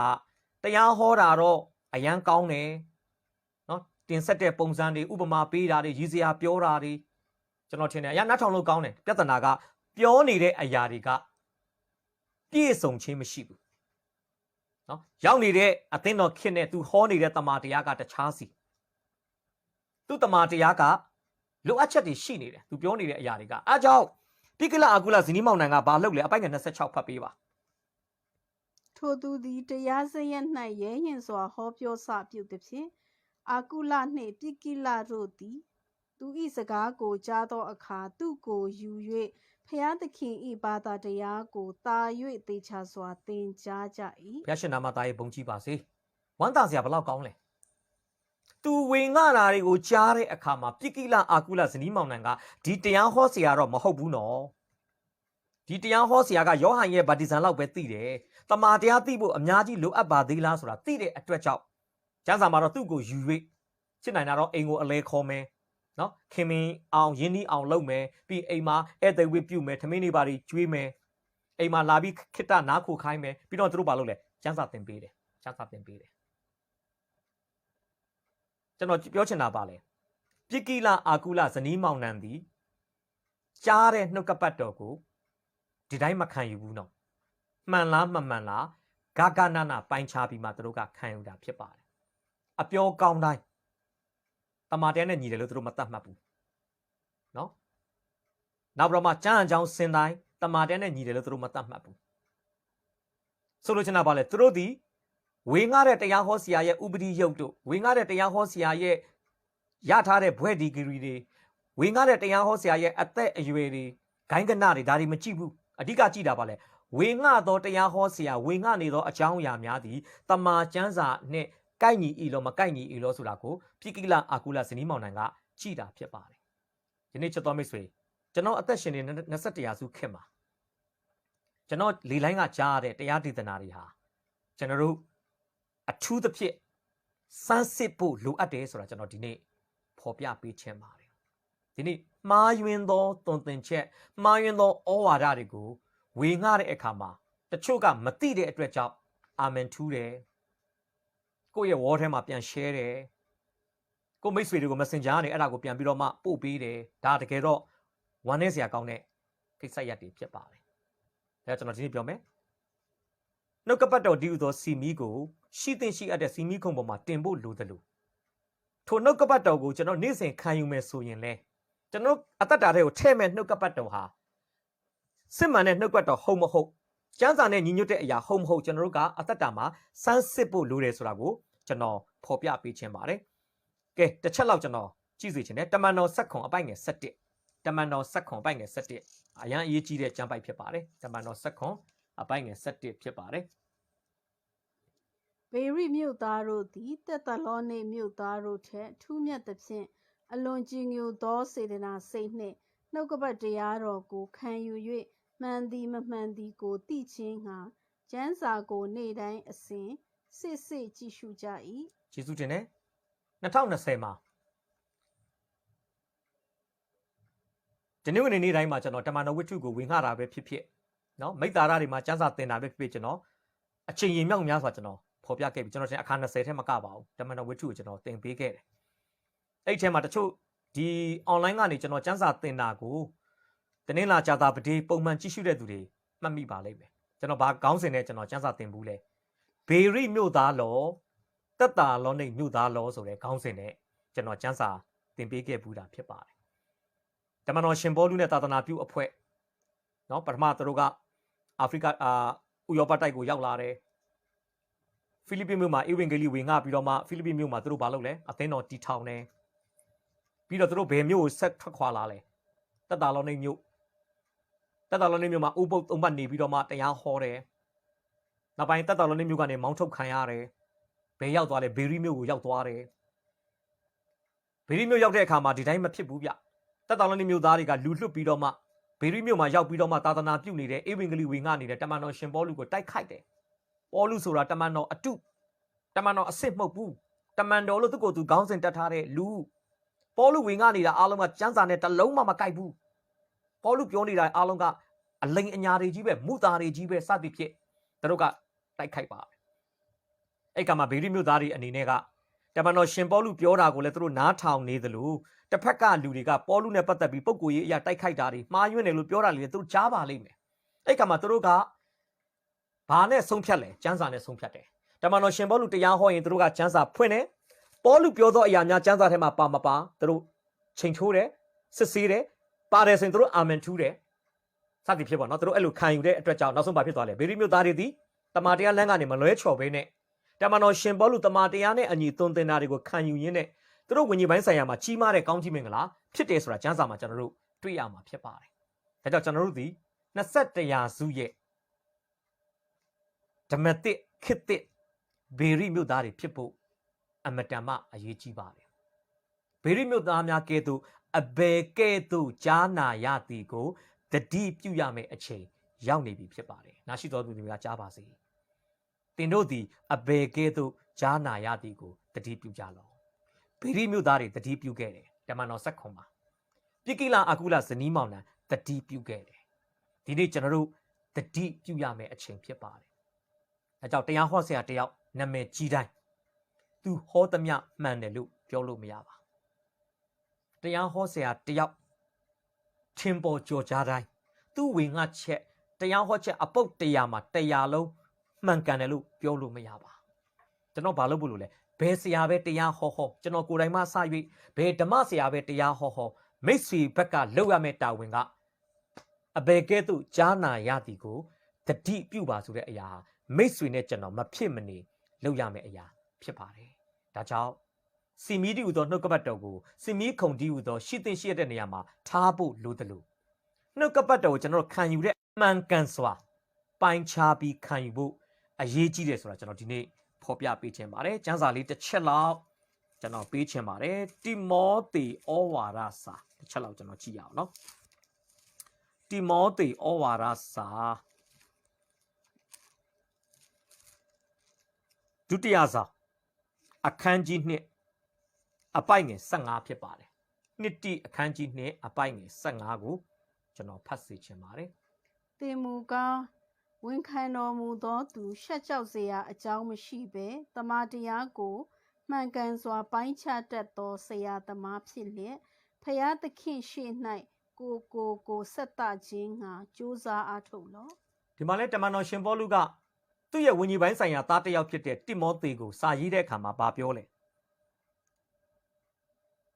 သူပြောတဲ့စကားလေးကျွန်တော်ဖတ်ပြမယ်သင်မူကားတဲ့ဝန်ခံတော်မူသောသူရှက်ကြောက်เสียအကြောင်းမရှိဘဲတမန်တရားကိုမှန်ကန်စွာပိုင်းခြားတတ်သောဆရာသမားဖြစ်တယ်လို့ပြောပါတယ်ဆိုလိုချင်တာပါလဲယုံကြည်သူတိုင်းသည်တိမောသေကဲ့သို့တမန်တရားကိုမှန်ကန်စွာပိုင်းခြားနိုင်သောပိုင်းခြားတတ်သောသူများဖြစ်ဖို့အမတန်မှအရေးကြီးပါတယ်ကျွန်တော်တို့စင်မီကုံပေါ်တင်လိုက်မဲ့စီမီသည်တမန်တရားနဲ့ညီညွတ်တဲ့စီမီဖြစ်ဖို့အမတန်မှအရေးကြီးပါတယ်စင်မီမဟုတ်သောအရာကိုစီမီလို့ထင်မှတ်မှားပြီးစီမီကုံပေါ်တင်မိမယ်ဆိုရင်ကျွန်တော်တို့ခရိယန်အသက်တာဟာမတွေးဝင့်စရာဟာလားမျက်နာမှုတွေဆုံးရှုံးမှုတွေဖြစ်သွားနိုင်တယ်ဆိုတာကျွန်တော်ဒီနေ့ဖော်ပြပေးခြင်းပါတယ်ဒါဆိုကျွန်တော်ဆက်ပြီးတော့မှဒါနဲ့ပတ်သက်ပြီးတော့မှကျွန်တော်ကျမ်းစာလေးတွေဆက်ပြီးတော့မှကျွန်တော်ဖော်ပြပေးခြင်းပါတယ်ဟေဘရဲဩဝါဒစာတစ်ချက်လောက်ကြည့်ရအောင်နော်ဟေဘရဲဩဝါဒစာအခန်းကြီး9 အပိုင်ငယ်17ကနေ14အတွင်းဟေဘရဲဩဝါဒစာခန်းကြီး9အပိုင်ငယ်17ကနေ14ကိုကျွန်တော်တစ်ချက်လောက်ကြည့်ဖို့ဖြစ်ပါမယ်ဟေဘရဲဟေဘရဲ9 17ကနေ14ထိုမဲလခိဇဒဲ၏အကြောင်းကိုငါတို့ပြောစရာစကားအများကြီးရှိ၏သို့တော်လည်းသင်တို့သည်ဉာဏ်နှုံသောကြောင့်အပြောခက်လှ၏သင်တို့သည်ကာလကြာသောကြောင့်ဆရာအဖြစ်သို့ရောက်သင့်တော်လဲဖျားသခင်၏ဗျာဒိတ်တော်၌ရှေးဥစွာသင်ရသောတရားနုတို့ကိုသူတစ်ပါးထံ၌တဖန်သင်ရသောအကြောင်းရှိသည်ဖြစ်၍ကြေခဲသောအစာကိုမသုံးဆောင်နို့ကိုသာသုံးဆောင်ရသောသူဖြစ်ကြ၏နို့ကိုသာသုံးဆောင်သောသူမည်သည်ကသူငယ်ဖြစ်သောကြောင့်ဖြောင့်မတ်ခြင်းတရား၌လေ့လာခြင်းမရှိကောင်းကျိုးမကောင်းကျိုးကိုပိုင်းခြား၍သိနိုင်သောဉာဏ်ပေးတတ်သောအကြားအမြင်အတွေ့အစမ်းများသောသူတည်းဟုသောစုံလင်သောအရွယ်ရှိသောသူတို့မူကားကြေခဲသောအစာအာဟာရကိုသုံးဆောင်ကြရ၏ယေရှုတင်တယ်ဟေဘရဲဩဝါဒစာထဲမှာဟေဘရဲဩဝါဒစာကိုရေးသားခဲ့တဲ့စာရေးဆရာအနေနဲ့သူ့ရဲ့စာဖတ်ပိဋကတ်ကိုပြောပြခြင်းတဲ့မေလခိဇေဒက်အကြောင်းတွေအများကြီးရှိပါတယ်။ဒါပေမဲ့ဝမ်းနည်းစရာကောင်းတာကသူ့မှာပြောစရာတွေအများကြီးရှိပေမဲ့ဟေဘရဲဩဝါဒစာကိုဖတ်မဲ့စာဖတ်ပိဋကတ်ကညံနှုတ်တယ်လို့ကျမ်းစာကဖော်ပြပါတယ်။တနည်းအားဖြင့်ကျွန်တော်တို့တရားဟောဆရာတွေမကြာခဏပြောတဲ့စကားကိုကျွန်တော်ငှားပြီးသုံးမယ်ဆိုရင်ဟေဘရဲဩဝါဒစာကိုဖတ်မဲ့စာဖတ်ပိဋကတ်ကဝိညာဉ်ပိုင်းဆိုင်ရာမှာ IQ နှိမ့်နေတယ်။ဉာဏ်ရည်မမီဘူး။နော်ဒါကြောင့်ဉာဏ်ရည်မမီတဲ့အထဲမှာဝိညာဉ်ပိုင်းဆိုင်ရာမှာဉာဏ်ရည်မမီတာတော်တော်ကိုဆိုးရွားပါတယ်။ပြောချင်တာပါလေ။ပြောရင်လေရေးရင်လေစာရွက်ပဲကုံသွားမယ်ဗျာ။မှင်နေပဲကုံသွားမယ်။စာဖတ်တဲ့သူတွေကအနေတယ်။နှုံနေတယ်။ချာနေတယ်။အားကြောင့်သူဘာပြောလဲ။ပြောစရာအကြောင်းအများကြီးရှိပေမဲ့အပြောခက်လာတယ်။သင်တို့ကလည်းကာလအချိန်ကြာပေမဲ့ဆရာအဖြစ်တော့မရောက်ဘူး။အဲ့လိုပြောလို့ယုံကြည်သူတွေအားလုံးအမှုတော်ဆောင်ဆရာဆရာမဖြစ်တယ်လို့ကျွန်တော်ဆိုလိုတာမဟုတ်ဘူးနော်။ယုံကြည်သူတိုင်းဒီအမှုတော်ဆောင်ဆရာဆရာမမလုပ်သည့်တိုင်အောင်တမာတရားနဲ့ပတ်သက်ရင်ရင့်ကျက်တဲ့ဆရာတယောက်ကဲ့သို့ဆရာမတယောက်ကဲ့သို့ဂဂနနာတမာတရားကိုပိုင်းခြားနိုင်သောသူတွေဖြစ်ဖို့လိုတယ်ဆိုတာကျွန်တော်ဒီနေ့ဖော်ပြပေးခြင်းပါတယ်။ကျွန်တော်တို့21ရာစုခေတ်ကြီးထဲမှာကျမ်းစာကြောင်းမတက်တော်ညာလဲနော်ကျွန်တော်တို့လိုအချိန်ပြည့်ဓမ္မဝင်ဆောင်မလုပ်တော်ညာလဲတမာတရားကိုမှန်ကန်စွာပိုင်းခြားနိုင်တဲ့သင်းထောက်လူကြီးတွေသင်းထောက်မတွေလူငယ်ထဲမှာရှိတဲ့လူငယ်ခေါင်းဆောင်တွေအမျိုးသမီးခေါင်းဆောင်တွေကျွန်တော်မြောက်များစွာကျွန်တော်မြင်ခဲ့ဘူးပါတယ်သူတို့ဒီကျမ်းစာကြောင်းတရက်မှမတက်ပါသူတို့ဒီအချိန်ပြည့်လဲအမှုတော်မဆောင်ပါသို့တော်လဲသူတို့ဒီနှုတ်ကပတ်တော်ကိုတကယ်အချိန်ပေးပြီးတော့မှနော်တိလို့တဲ့စာသင်သားတယောက်ကဲ့သို့လေ့လာတဲ့အခါမှာတန်ရှင်သောဝိညာဉ်တော်သည်မြောက်များစွာသောဆရာတွေကိုတစားပလာနေနဲ့အသုံးပြုပြီးသူတို့ကိုတမာတရားသိရှိစေတဲ့အတွက်ကြောင့်သူတို့ဘာဖြစ်လဲတမာတရားကိုကောင်းကောင်းပိုင်းခြားနိုင်တယ်။ဝမ်းနည်းစရာကောင်းတာကဟေဘရဲဩဝါဒစာမှာပါတဲ့စာဖတ်ပိဋကတ်ကဝိညာဉ်ပိုင်းဆိုင်ရာမှာနှုံတဲ့အတွက်ကြောင့်မေလခိဇေဒက်အကြောင်းကိုသူတို့ကိုဟေဘရဲဆရာကဆက်ပြီးမရေးတဲ့အတွက်ကြောင့်သူတို့လည်းမဖတ်ရတယ်လို့ကျွန်တော်တို့လည်းဒီကနေ့ဖတ်ခွင့်မရဘူးဆိုတာကျွန်တော်ဒီနေ့ဖော်ပြပေးခြင်းပါတယ်။ဘာလို့လဲအဲ့ဒီမှာရှိတဲ့သူတွေဟာဘလို့ဖြစ်နေလဲကောင်းကျိုးမကောင်းကျိုးကိုပိုင်းခြား၍သိနိုင်သောဉာဏ်ပေးတတ်သောအကြားအမြင်အတွေ့အစမ်းများသောသူတည်းဟူသောစုံလင်သောအရွယ်ကြေခဲ့သောအစာကိုစားနိုင်တဲ့အရွယ်မရှိခဲ့လို့ပဲဖြစ်ပါတယ်။ဒါကြောင့်ပြကိလအာကုလအာပေါလုဟောတဲ့တရားဟောချက်တွေဟာလားတမာတရားစံချိန်နဲ့မမီသေးဘူးဆိုတာကိုဘာလို့ပိုင်းခြားသိလဲ။သူတို့နှုတ်ကပတ်တော်ကောင်းကောင်းပိုင်းခြားနိုင်လို့ဖြစ်ပါတယ်။အလားတူပဲဘေရိမြို့သားတွေတက်တောင်လနေမြို့သားတွေကလူလွတ်ပြီးတော့မှမှားယွင်းစွာဝါဒဖြန့်တဲ့အရာတွေကိုသူတို့ဘာလို့လွယ်လွယ်နဲ့လက်မခံလဲသူတို့တမန်တရားကိုကျမ်းစာကိုမှန်သည်မမှန်သည်သိချင်းကနေ့တိုင်းအစဉ်စစ်စစ်ဖတ်ရှုခြင်းဆိုတဲ့ကျမ်းစာကိုကောင်းကောင်းပိုင်းခြားနိုင်တဲ့အစွမ်းတတ္တိသူတို့မှာရှိလို့ပဲဖြစ်ပါတယ်ဒါကြောင့်ချက်တော်မိတ်ဆွေကျွန်တော်ရဲ့ဒုတိယခေါင်းစဉ်ကိုကျွန်တော်အဆုံးသတ်မယ်ဆိုရင်အစီခံကျွန်နှစ်ဟာလားစီမီဥပမာဆိုတဲ့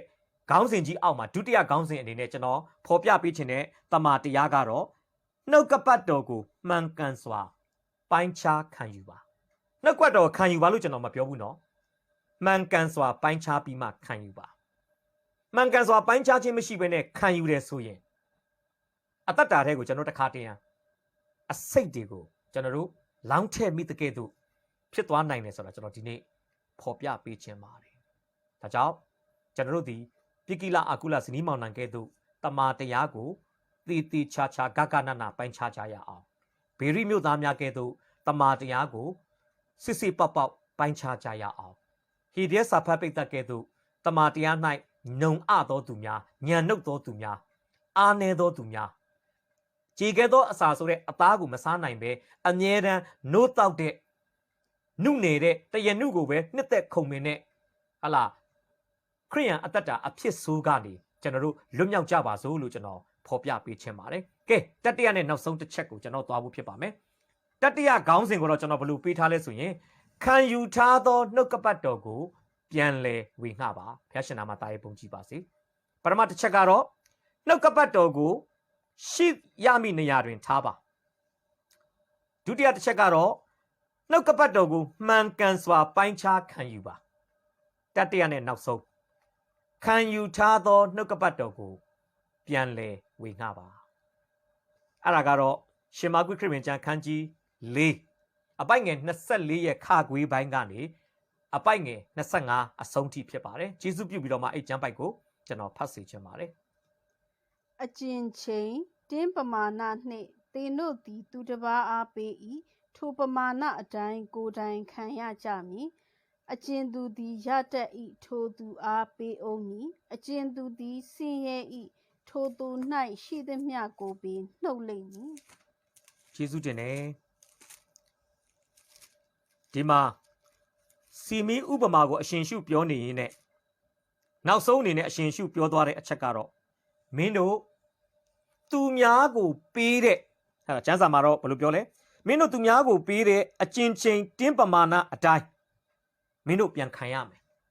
ပြောချင်တာပါလေကျွန်တော်တို့ရရှိသောအရာသည်ကျွန်တော်တို့သူများကိုပေးသောအရာနဲ့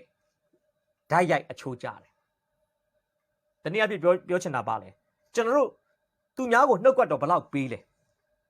ကျွန်တော်သိသောနှုတ်ကပတ်တော်သူတစ်ပါးကိုကျွန်တော်ဘယ်လောက်ပြန်လက်စစ်ကမ်းလဲကျွန်တော်သဘောပေါက်တဲ့နှုတ်ကပတ်တော်ကျွန်တော်တို့ဟလာနားလည်တဲ့နှုတ်ကပတ်တော်ကျွန်တော်တို့ခံယူထားတဲ့နှုတ်ကပတ်တော်ကိုဘယ်လောက်အတိုင်းတာပမာဏအထိ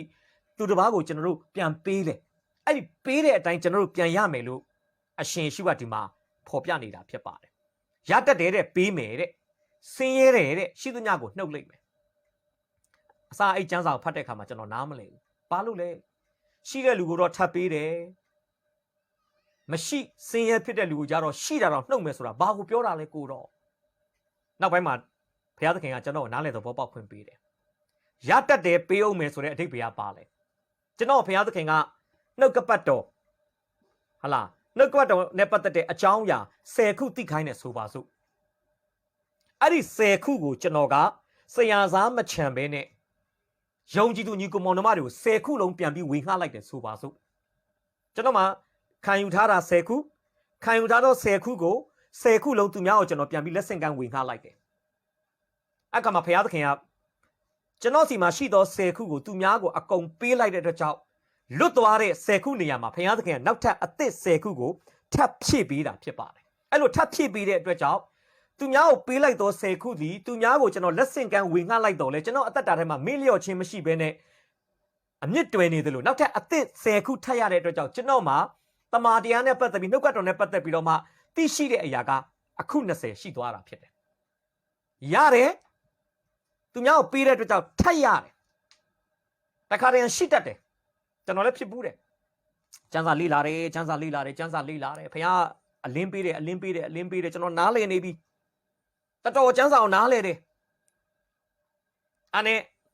ဝင်ငှမယ်ဆိုပြီးသွားတယ်ကိုကတော့ပြင်ဆင်ထားတာတော့လူအများကြီးကို special တရားဟောမယ်ပေါ့ဟိုရောက်တဲ့အခါမှာလူသိမ့်မရှိတော့ကိုမောင်းတင်ထားတာလေးကနည်းနည်းလေးယော့သွားတော့ကိုကနှုတ်ကပတ်တော်ကိုအင်းနဲ့အားနဲ့မပြောတော့ဘဲနဲ့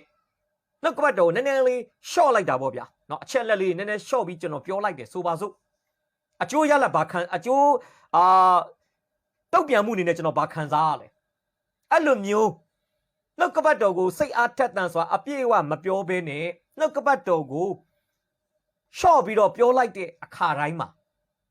အဲ့နှုတ်ကပတ်တော်ကနောက်ပိုင်းမှာပဲဖြစ်တယ်ကျွန်တော်တို့မှတ်ဉာဏ်ထဲမှာပျောက်သွားတယ်ဗျဘာမှမသိတော့အဲ့ကြောင့်ဆော့ဆော့ကျန်းစာပြောသလိုလေစင်ရဲတယ်ရှိသမျှကိုနှုတ်လိုက်မယ်ဆိုတဲ့အရာကိုကျွန်တော်နောက်ပိုင်းမှာသဘောပေါက်သွားတယ်ကျန်းစာဘလောက်ပဲလေ့လာတမာတရားကိုဘလောက်ပဲသဘောပေါက်ဘလောက်ပဲခံယူလက်စင်မကန်းတဲ့၍အဲ့တမာတရားကိုမိတ်ဆွေဘယ်တော့မှမမှတ်မိနိုင်ဘူးနော်ဒါကြောင့်ကျန်းစာကိုအယံမှတ်မိသောသူတွေကိုမိတ်ဆွေလေ့လာကြည့်လိုက်အဲ့လူတွေကသူများကိုအများအားပြန်ပြောတဲ့သူတွေဖြစ်တယ်ကျွန်တော်ကျန်းစာများသင်လေကျွန်တော်များမှတ်မိလေကျွန်တော်ဒီကျန်းစာကိုခံယူပြီးတော့သူများကိုတလုံးမှမပြောရင်တော့ကျွန်တော်ခံယူတာပဲအဖတ်တင်ပြီးတော့အဲ့ဒီအရာတွေကကျွန်တော်အသက်တာထဲမှာချက်ပြောက်ညက်ပြောက်ပျောက်သွားနိုင်တယ်စာအုပ်ထဲမှာပဲရှိနိုင်တယ်ဖုန်းထဲမှာပဲရှိနိုင်တယ်အသက်တာထဲမှာပျောက်သွားနိုင်တယ်ဒါကျွန်တော်ဘာလို့ပို့လို့လဲခံယူထားသောနှုတ်ကပတ်တော်ကိုကိုယ့်ရဲ့နေ့စဉ်အသက်တာမှာလက်တွေ့ကျင့်သုံးရုံတော်မှာကတစုံတယောက်သောသူကိုလက်ဆင့်ကမ်းခြင်းအဖြစ်ရတယ်ပြန်ပေးတယ်ထပ်ရတယ်ပြန်ပေးတယ်ထပ်ရတယ်ပြန်ပေးတယ်ဆိုတဲ့နိယာမထဲမှာကျွန်တော်တို့ကိုဘုရားသခင်ကကျင်လဲကြီးထွားစေချင်တာဖြစ်ပါတယ်ဒါကျွန်တော်တို့ကရလိုက်ပေးလိုက်ခရိယန်အသက်တာလားရရတဲ့နဲ့မပေးတဲ့အတွက်ကြောင့်ရပြီးသားအရာပျောက်သွားတဲ့ဆင်းရဲဤထိုသူ၌ရှိသမျှကိုနှုတ်လိုက်မယ်ဆိုတဲ့အသက်တာလားဒီနေ့မိမိအသက်တာကိုမိမိပြန်လဲဆန်းစစ်ဖို့ဖြစ်ပါတယ်ကဲကျမ်းစာထဲမှာတမန်တော်ရှင်ပေါလုကိုယ်တိုင်ပြောထားတဲ့အချက်လေးတွေကျွန်တော်ကြည့်စေချင်တယ်နော်တမန်တော်ရှင်ပေါလု1ကော15:3မှာသူ့ရဲ့ကောရိန္သုစာဖတ်ပိဿကိုတမန်တော်ရှင်ပေါလုဘာပြောလဲကျွန်တော်ကြည့်ရအောင်1ကောအခန်းကြီး15အပိုင်ငယ်3အဲ့မှာအခုကျွန်တော်ပြောတဲ့သဘောတရားတွေ့ရပါလိမ့်မယ်သူရသောအရာကိုသူပြန်ပေးတယ်ဆိုတဲ့နိယာမတရားကိုတမန်တော်ရှင်ပေါလုကဒီမှာကျင့်သုံးနေတာဖြစ်ပါတယ်ငါသည်ကိုယ်တိုင်ခံယူသည့်အတိုင်းသင်တို့အားရှေးဥစွာအပ်ပေးသောအကြောင်းအရာဟုမူကားခရစ်တော်သည်ကျမ်းစာလာသည့်အတိုင်းဒီမှာဗာတွေ့ရလဲကိုယ်တိုင်ခံယူသည့်အတိုင်းပြီးတော့မှသင်တို့အားရှေးဥစွာအပ်ပေးသောအကြောင်းအရာကောရိန္သုမြို့မှာရှိတဲ့ခရိယန်တွေကိုခရစ်တော်ရဲ့အသေးခံခြင်းမြုပ်နှံခြင်းထမြောက်ခြင်းအကြောင်းကိုတမန်တော်ရှင်ပေါလုကလက်ဆင့်ကမ်းပြီးမသင်ခင်မှာတမန်တော်ရှင်ပေါလုအားထိုတမန်တရားကိုတစုံတစ်ယောက်သောသူကတွင်သင်ခဲ့တယ်တနည်းအားဖြင့်တစုံတစ်ယောက်သောသူထံမှသူခံယူခဲ့တာဖြစ်ပါတယ်ဒါတမန်တော်ရှင်ပေါလုဒီကောရိန္သုအသင်းတော်ကိုဘာလို့တမန်တရားကိုလက်ဆင့်ကမ်းနိုင်လဲသူကိုယ်တိုင်သူများလက်ဆင့်ကမ်းတာကိုလက်ခံရရှိခဲ့တဲ့အတွက်ကြောင့်ဖြစ်ပါတယ်သူကိုယ်တိုင်ယူထားတဲ့အတွက်ကြောင့်သူ့မှာပြန်ပေးစရာရှိတယ်တမန်တော်ရှင်ပေါလုသာယူထားခြင်းမရှိရင်ပေးစရာမရှိဒါကြောင့်ချက်တော်မိတ်ဆွေနှုတ်ကပတ်တော်ကိုသူများကိုပြန်လဲလက်ဆင့်ကမ်းခြင်းတယ်ဆိုရင်မိတ်ဆွေကိုယ်တိုင်နှုတ်ကပတ်တော်ကိုတစုံတစ်ခုသောအရင်အမြစ်ကနေယူဖို့လိုပါတယ်မိတ်ဆွေခံယူမှပဲမိတ်ဆွေပြန်လဲဝင်ငှလို့ရမှာဖြစ်တယ်ဘာမှမခံယူထားရင်ဘာမှမယူထားရင်ဘာမှပေးစရာမရှိပါမိတ်ဆွေခံယူထားရင်မိတ်ဆွေမှာပေးစရာရှိတယ်ကဲခံတော့ခံယူတယ်မပေးဘူးဆိုရင်လဲခံယူထားသောအရာဟာအသက်တာထဲမှာတဖြည်းဖြည်းနဲ့ပျောက်ကွယ်သွားမှာဖြစ်ပါတယ်ဒါကြောင့်ရတတ်ဤထိုသူအားပေးအောင်မယ်ဆိုတဲ့တမန်တရားပြည့်စုံဖို့အတွက်ရထားသမျှတမန်တရားအားလုံးကိုဆရာစားမချံဘဲနဲ့မိမိနဲ့ထိတွေ့ဆက်ဆံတဲ့လူမှုအတိုင်းဝိုင်းထဲမှာဖယားသခင်လမ်းဖွင့်ရင်ဖွင့်ပေးသလိုအခွင့်အရေးပေးရင်ပေးသလိုလက်ဆင့်ကမ်းဝေငှပါလို့ကျွန်တော်ဒီနေ့ဖော်ပြပေးခြင်းပါတယ်ကဲတိမောသေကိုတမန်တော်ရှင်ပေါလုပြောတဲ့စကားနှစ်တစ်ချက်လောက်ကြည့်ရအောင်နှစ်သုံးလုံး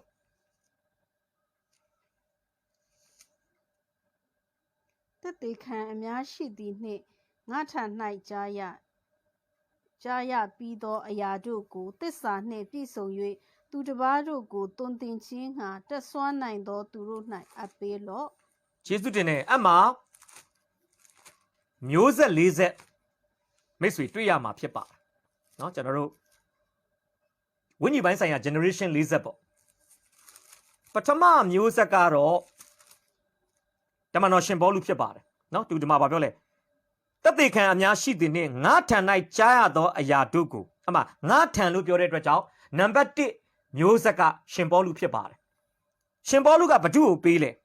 တိမောသေကိုเนาะငါထံ၌ကြားရသောအရာတို့ကိုလို့ပြောတဲ့အခါမှာရှင်ပေါလုစီမှာရှိသောတမန်တရားကိုတမန်တော်ရှင်ပေါလုကသူ့တပည့်သားချင်းဖြစ်တဲ့တိမောသေကိုလက်ဆင့်ကမ်းထားတာဖြစ်ပါတယ်တိမောသေကဘာဆက်လုပ်ရလဲတသက်ခံအများရှိသည်နှင့်ငါထံမှကြားရသောအရာတို့ကိုသစ္စာနှင့်ပြည့်စုံ၍သူတစ်ပါးကိုတွင်တင်ခြင်းကတတ်စားနိုင်သောသူတို့၌အပ်ပေးကြလော့ပေါလုကနေတိမောသေတမန်တရားကိုလက်ဆင့်ကမ်းတယ်တိမောသေကနေနောက်ထပ်လက်ဆင့်ကမ်းမဲ့သူကဘာတူလဲသူတစ်ပါးကိုတွင်တင်ခြင်းကတတ်စားနိုင်သောသူအဲ့ဒီလူတွေကမှဘာတူလဲ သူတပါအမှမျိုးဆက်လေးဆက်တွေ့ရမယ်ဆိုလို့ချင်တာပါလေပေါလုရတယ်တိမောသေကိုပေးတယ်တိမောသေရတယ်သူတပါကိုတုံသင်ချင်းကတက်ဆွမ်းနိုင်သောသူတွေကိုပြန်ပေးတယ်သူတပါကိုတုံသင်ချင်းကတက်ဆွမ်းနိုင်သောသူများကလည်းသူတပါကိုပြန်ပြီးပေးတာဖြစ်ပါတယ်ဒါကြောင့်ခရိယန်အသက်တာဆိုတာမိမိရသောအရာသည်မိမိ၌အဆုံးသတ်ဖို့မဟုတ်ဘဲနဲ့မိမိရသောအရာကိုနောက်ထပ်အသစ်သောသူများထံမှာလက်ဆင့်ကမ်းပြီးပြန်ဝေငှဖို့လိုတယ်ဆိုတာကျွန်တော်ဒီနေ့ဖော်ပြပေးခြင်းပါတယ်ကဲကျမ်းစာတစ်ပိုက်ဆက်ကြည့်ရအောင်နှစ်တိအခန်းကြီး၄ပိုက်ငယ်နှစ်တိ၄နှစ်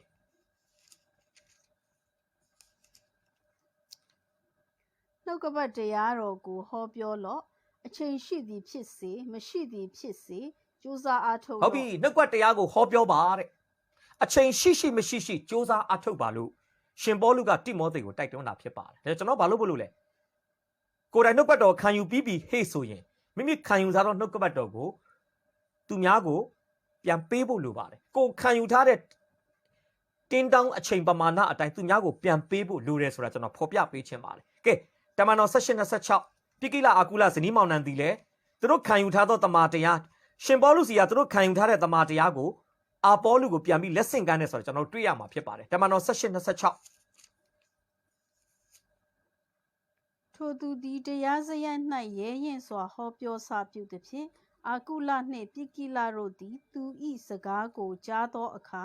သူကိုယူ၍ဖျားသခင်၏ဘာသာတရားကိုတာ၍သေချာစွာသင်ကြားကြ၏တိမောသေသူများကိုပြန်သင်သောအရာသည်တိမောသေပေါလုစီကရတာဖြစ်ပါတယ်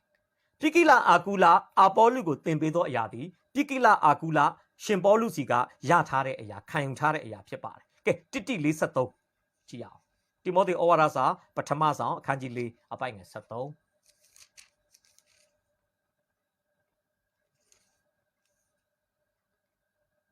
ငါမလာမီတိုင်အောင်ကျမ်းစာကိုဖတ်ခြင်းတိုက်တွန်းသွေးဆောင်ခြင်းဆုံးမဩဝါဒပေးခြင်းကိုကြိုးစား၍ပြုလော့ယေရှုတင်တယ်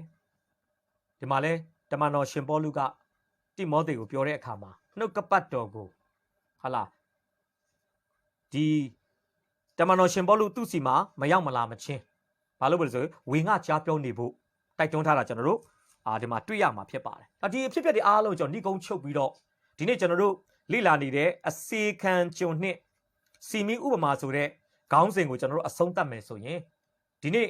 ဒီစီမီဥပမာကနေကျွန်တော်တို့ကိုဘုရားသခင်သိစေခြင်းနဲ့ဟာလာသင်ခန်းစာကတော့၃ချက်ရှိပါတယ်မိမိခံထားသောနှုတ်ကပတ်တော်ကိုနှုတ်ကပတ်တော်ရှိရမယ့်နေရာမှာထားပါစီမီကိုစီမီခုံပေါ်မှာထားပါနှုတ်ကပတ်တော်ရှိရမယ့်နေရာကဘာလဲနှုတ်ကပတ်တော်ဒီကျွန်တော်တို့ရဲ့ final decisionနောက်ဆုံးသောဆုံးဖြတ်ချက်တွေနောက်ဆုံးသောရွေးချယ်မှုတွေပြုဖို့ရန်အတွက်နှုတ်ကပတ်တော်ဟာကျွန်တော်တို့ရဲ့ဆုံးဖြတ်ချက်တိုင်းပေါ်မှာလွှမ်းမိုးနေရမယ့်နောက်ဆုံးသောအခွင့်အာဏာအမြင့်မားဆုံးသောအခွင့်အာဏာဖြစ်တယ်ဆိုတာကျွန်တော်ဒီနေ့ဖော်ပြပေးခြင်းပါတယ်ဒုတိယတစ်ချက်ကျွန်တော်တို့နှုတ်ကပတ်တော်ခံယူမယ်ဆိုရင်မိမိခံယူမဲ့အရာမှန်လားမှားလားရှေ့ဦးစွာပိုင်းခြားဖို့လိုတယ်ဆိုတာကျွန်တော်ဖော်ပြပေးခြင်းတယ်ကဲမှန်သောအရာကိုကိုခံယူပြီးသွားပြီဆိုရင်အခြားသောသူများကိုထိုတမန်တရားကိုစေတနာပါပါနဲ့ရက်ရောစွာလက်ဆင့်ကမ်းဖို့ပြန်လည်ဝေငှဖို့ပြန်လည်တိဆောက်ပေးဖို့ကျွန်တော်ဒီနေ့တိုက်တွန်းပေးခြင်းပါတယ်။ဒါကြောင့်ကျွန်တော်တို့ရဲ့နေ့စဉ်အသက်တာမှာအရှင်ရှုပြောခဲ့တဲ့စီမီဥပမာထဲမှာပါတဲ့အတိုင်းပဲရတတ်တယ်ထိုသူအားပေးအောင်မယ်ဆိုတဲ့နှုတ်ကပတ်တော်ကိုအသက်တာမှာပြည့်စုံစေတဲ့သူတွေအဖြစ်သွာလာအသက်ရှင်ဖို့ရန်ကျွန်တော်နှုတ်ကပတ်တော်အဖြစ်တိုက်တွန်းအားပေးဝေငှချင်ပါတယ်။နှုတ်ကပတ်တော်အဖြစ်အသက်တာတည်တည်ပေါ်မှာဘုရားသခင်အသက်တပံပြန်လည်ကောင်းချီးပေးပါစေ။နှုတ်ကပတ်တော်တဲ့ခဏစတောင်းအနှံဖို့ဖြစ်ပါတယ်။ယေရှုရှင်ဖကိုရောကိုယေရှုတင်တယ်ဒီနေ့ရှင်မကွခရစ်ဝင်ကျမ်းခန်းကြီး4အပိုင်ငယ်21ကနေ25ကိုသားတို့အခြေပြုပြီးတော့မှနှုတ်ကပတ်တော်ကိုရှိသင်ရှိရတဲ့နေရာမှာထားဖို့နှုတ်ကပတ်တော်ကိုမှန်ကန်စွာပိုင်းခြားပြီးမှခံယူဖို့နှုတ်ကပတ်တော်ကိုခံယူပြီးတဲ့နောက်ပိုင်းမှာသူတစ်ပါးကိုလက်ဆင့်ကမ်းဝေငှဖို့လိုအပ်ကြောင်းတမန်တရားအဖြစ်သားတို့ကိုတုံသင်သောကြောင့်ယေရှုတင်တယ်သားတို့ရထားတဲ့ပမာဏအတိုင်းသူတစ်ပါးကိုပြန်ပေးနိုင်ဖို့နဲ့သားတို့သူတစ်ပါးကိုပေးတဲ့ပမာဏအတိုင်းသားတို့ကိုပြန်လည်ရရှိစေဖို့ကိုရှင်ဖျားနှုတ်ကပတ်တော်အဖြစ်ဖော်ပြသောကြောင့်ကိုရော့ကိုယေရှုတင်တယ်လက်တော်ထဲမှာတမန်ကျမ်းစာသင်ကြားခံယူခြင်းအဖြစ်ကိုရော့ကိုအတူတူကကိုးကွယ်တဲ့အချိန်တိုင်းကိုပြန်လည်ဆက်ကပ်တဲ့အခါမှာဘုရားသခင်ပြုတဲ့ယေရှုကြီးမားကြောင်းဝန်ခံတဲ့ရှင်ရှုဘုရား၏မြတ်သောနာမ၌ကြီးမွားတဲ့အချိန်တိုင်းကိုလက်တော်၌ဆက်ကပ်အနှံပါတယ်အဖထာဝရမြတ်စွာဘုရားရှင်အာမင်ရောက်တိုင်းမှာဘုရားရှင်ကောင်းချီးပေးပါစေ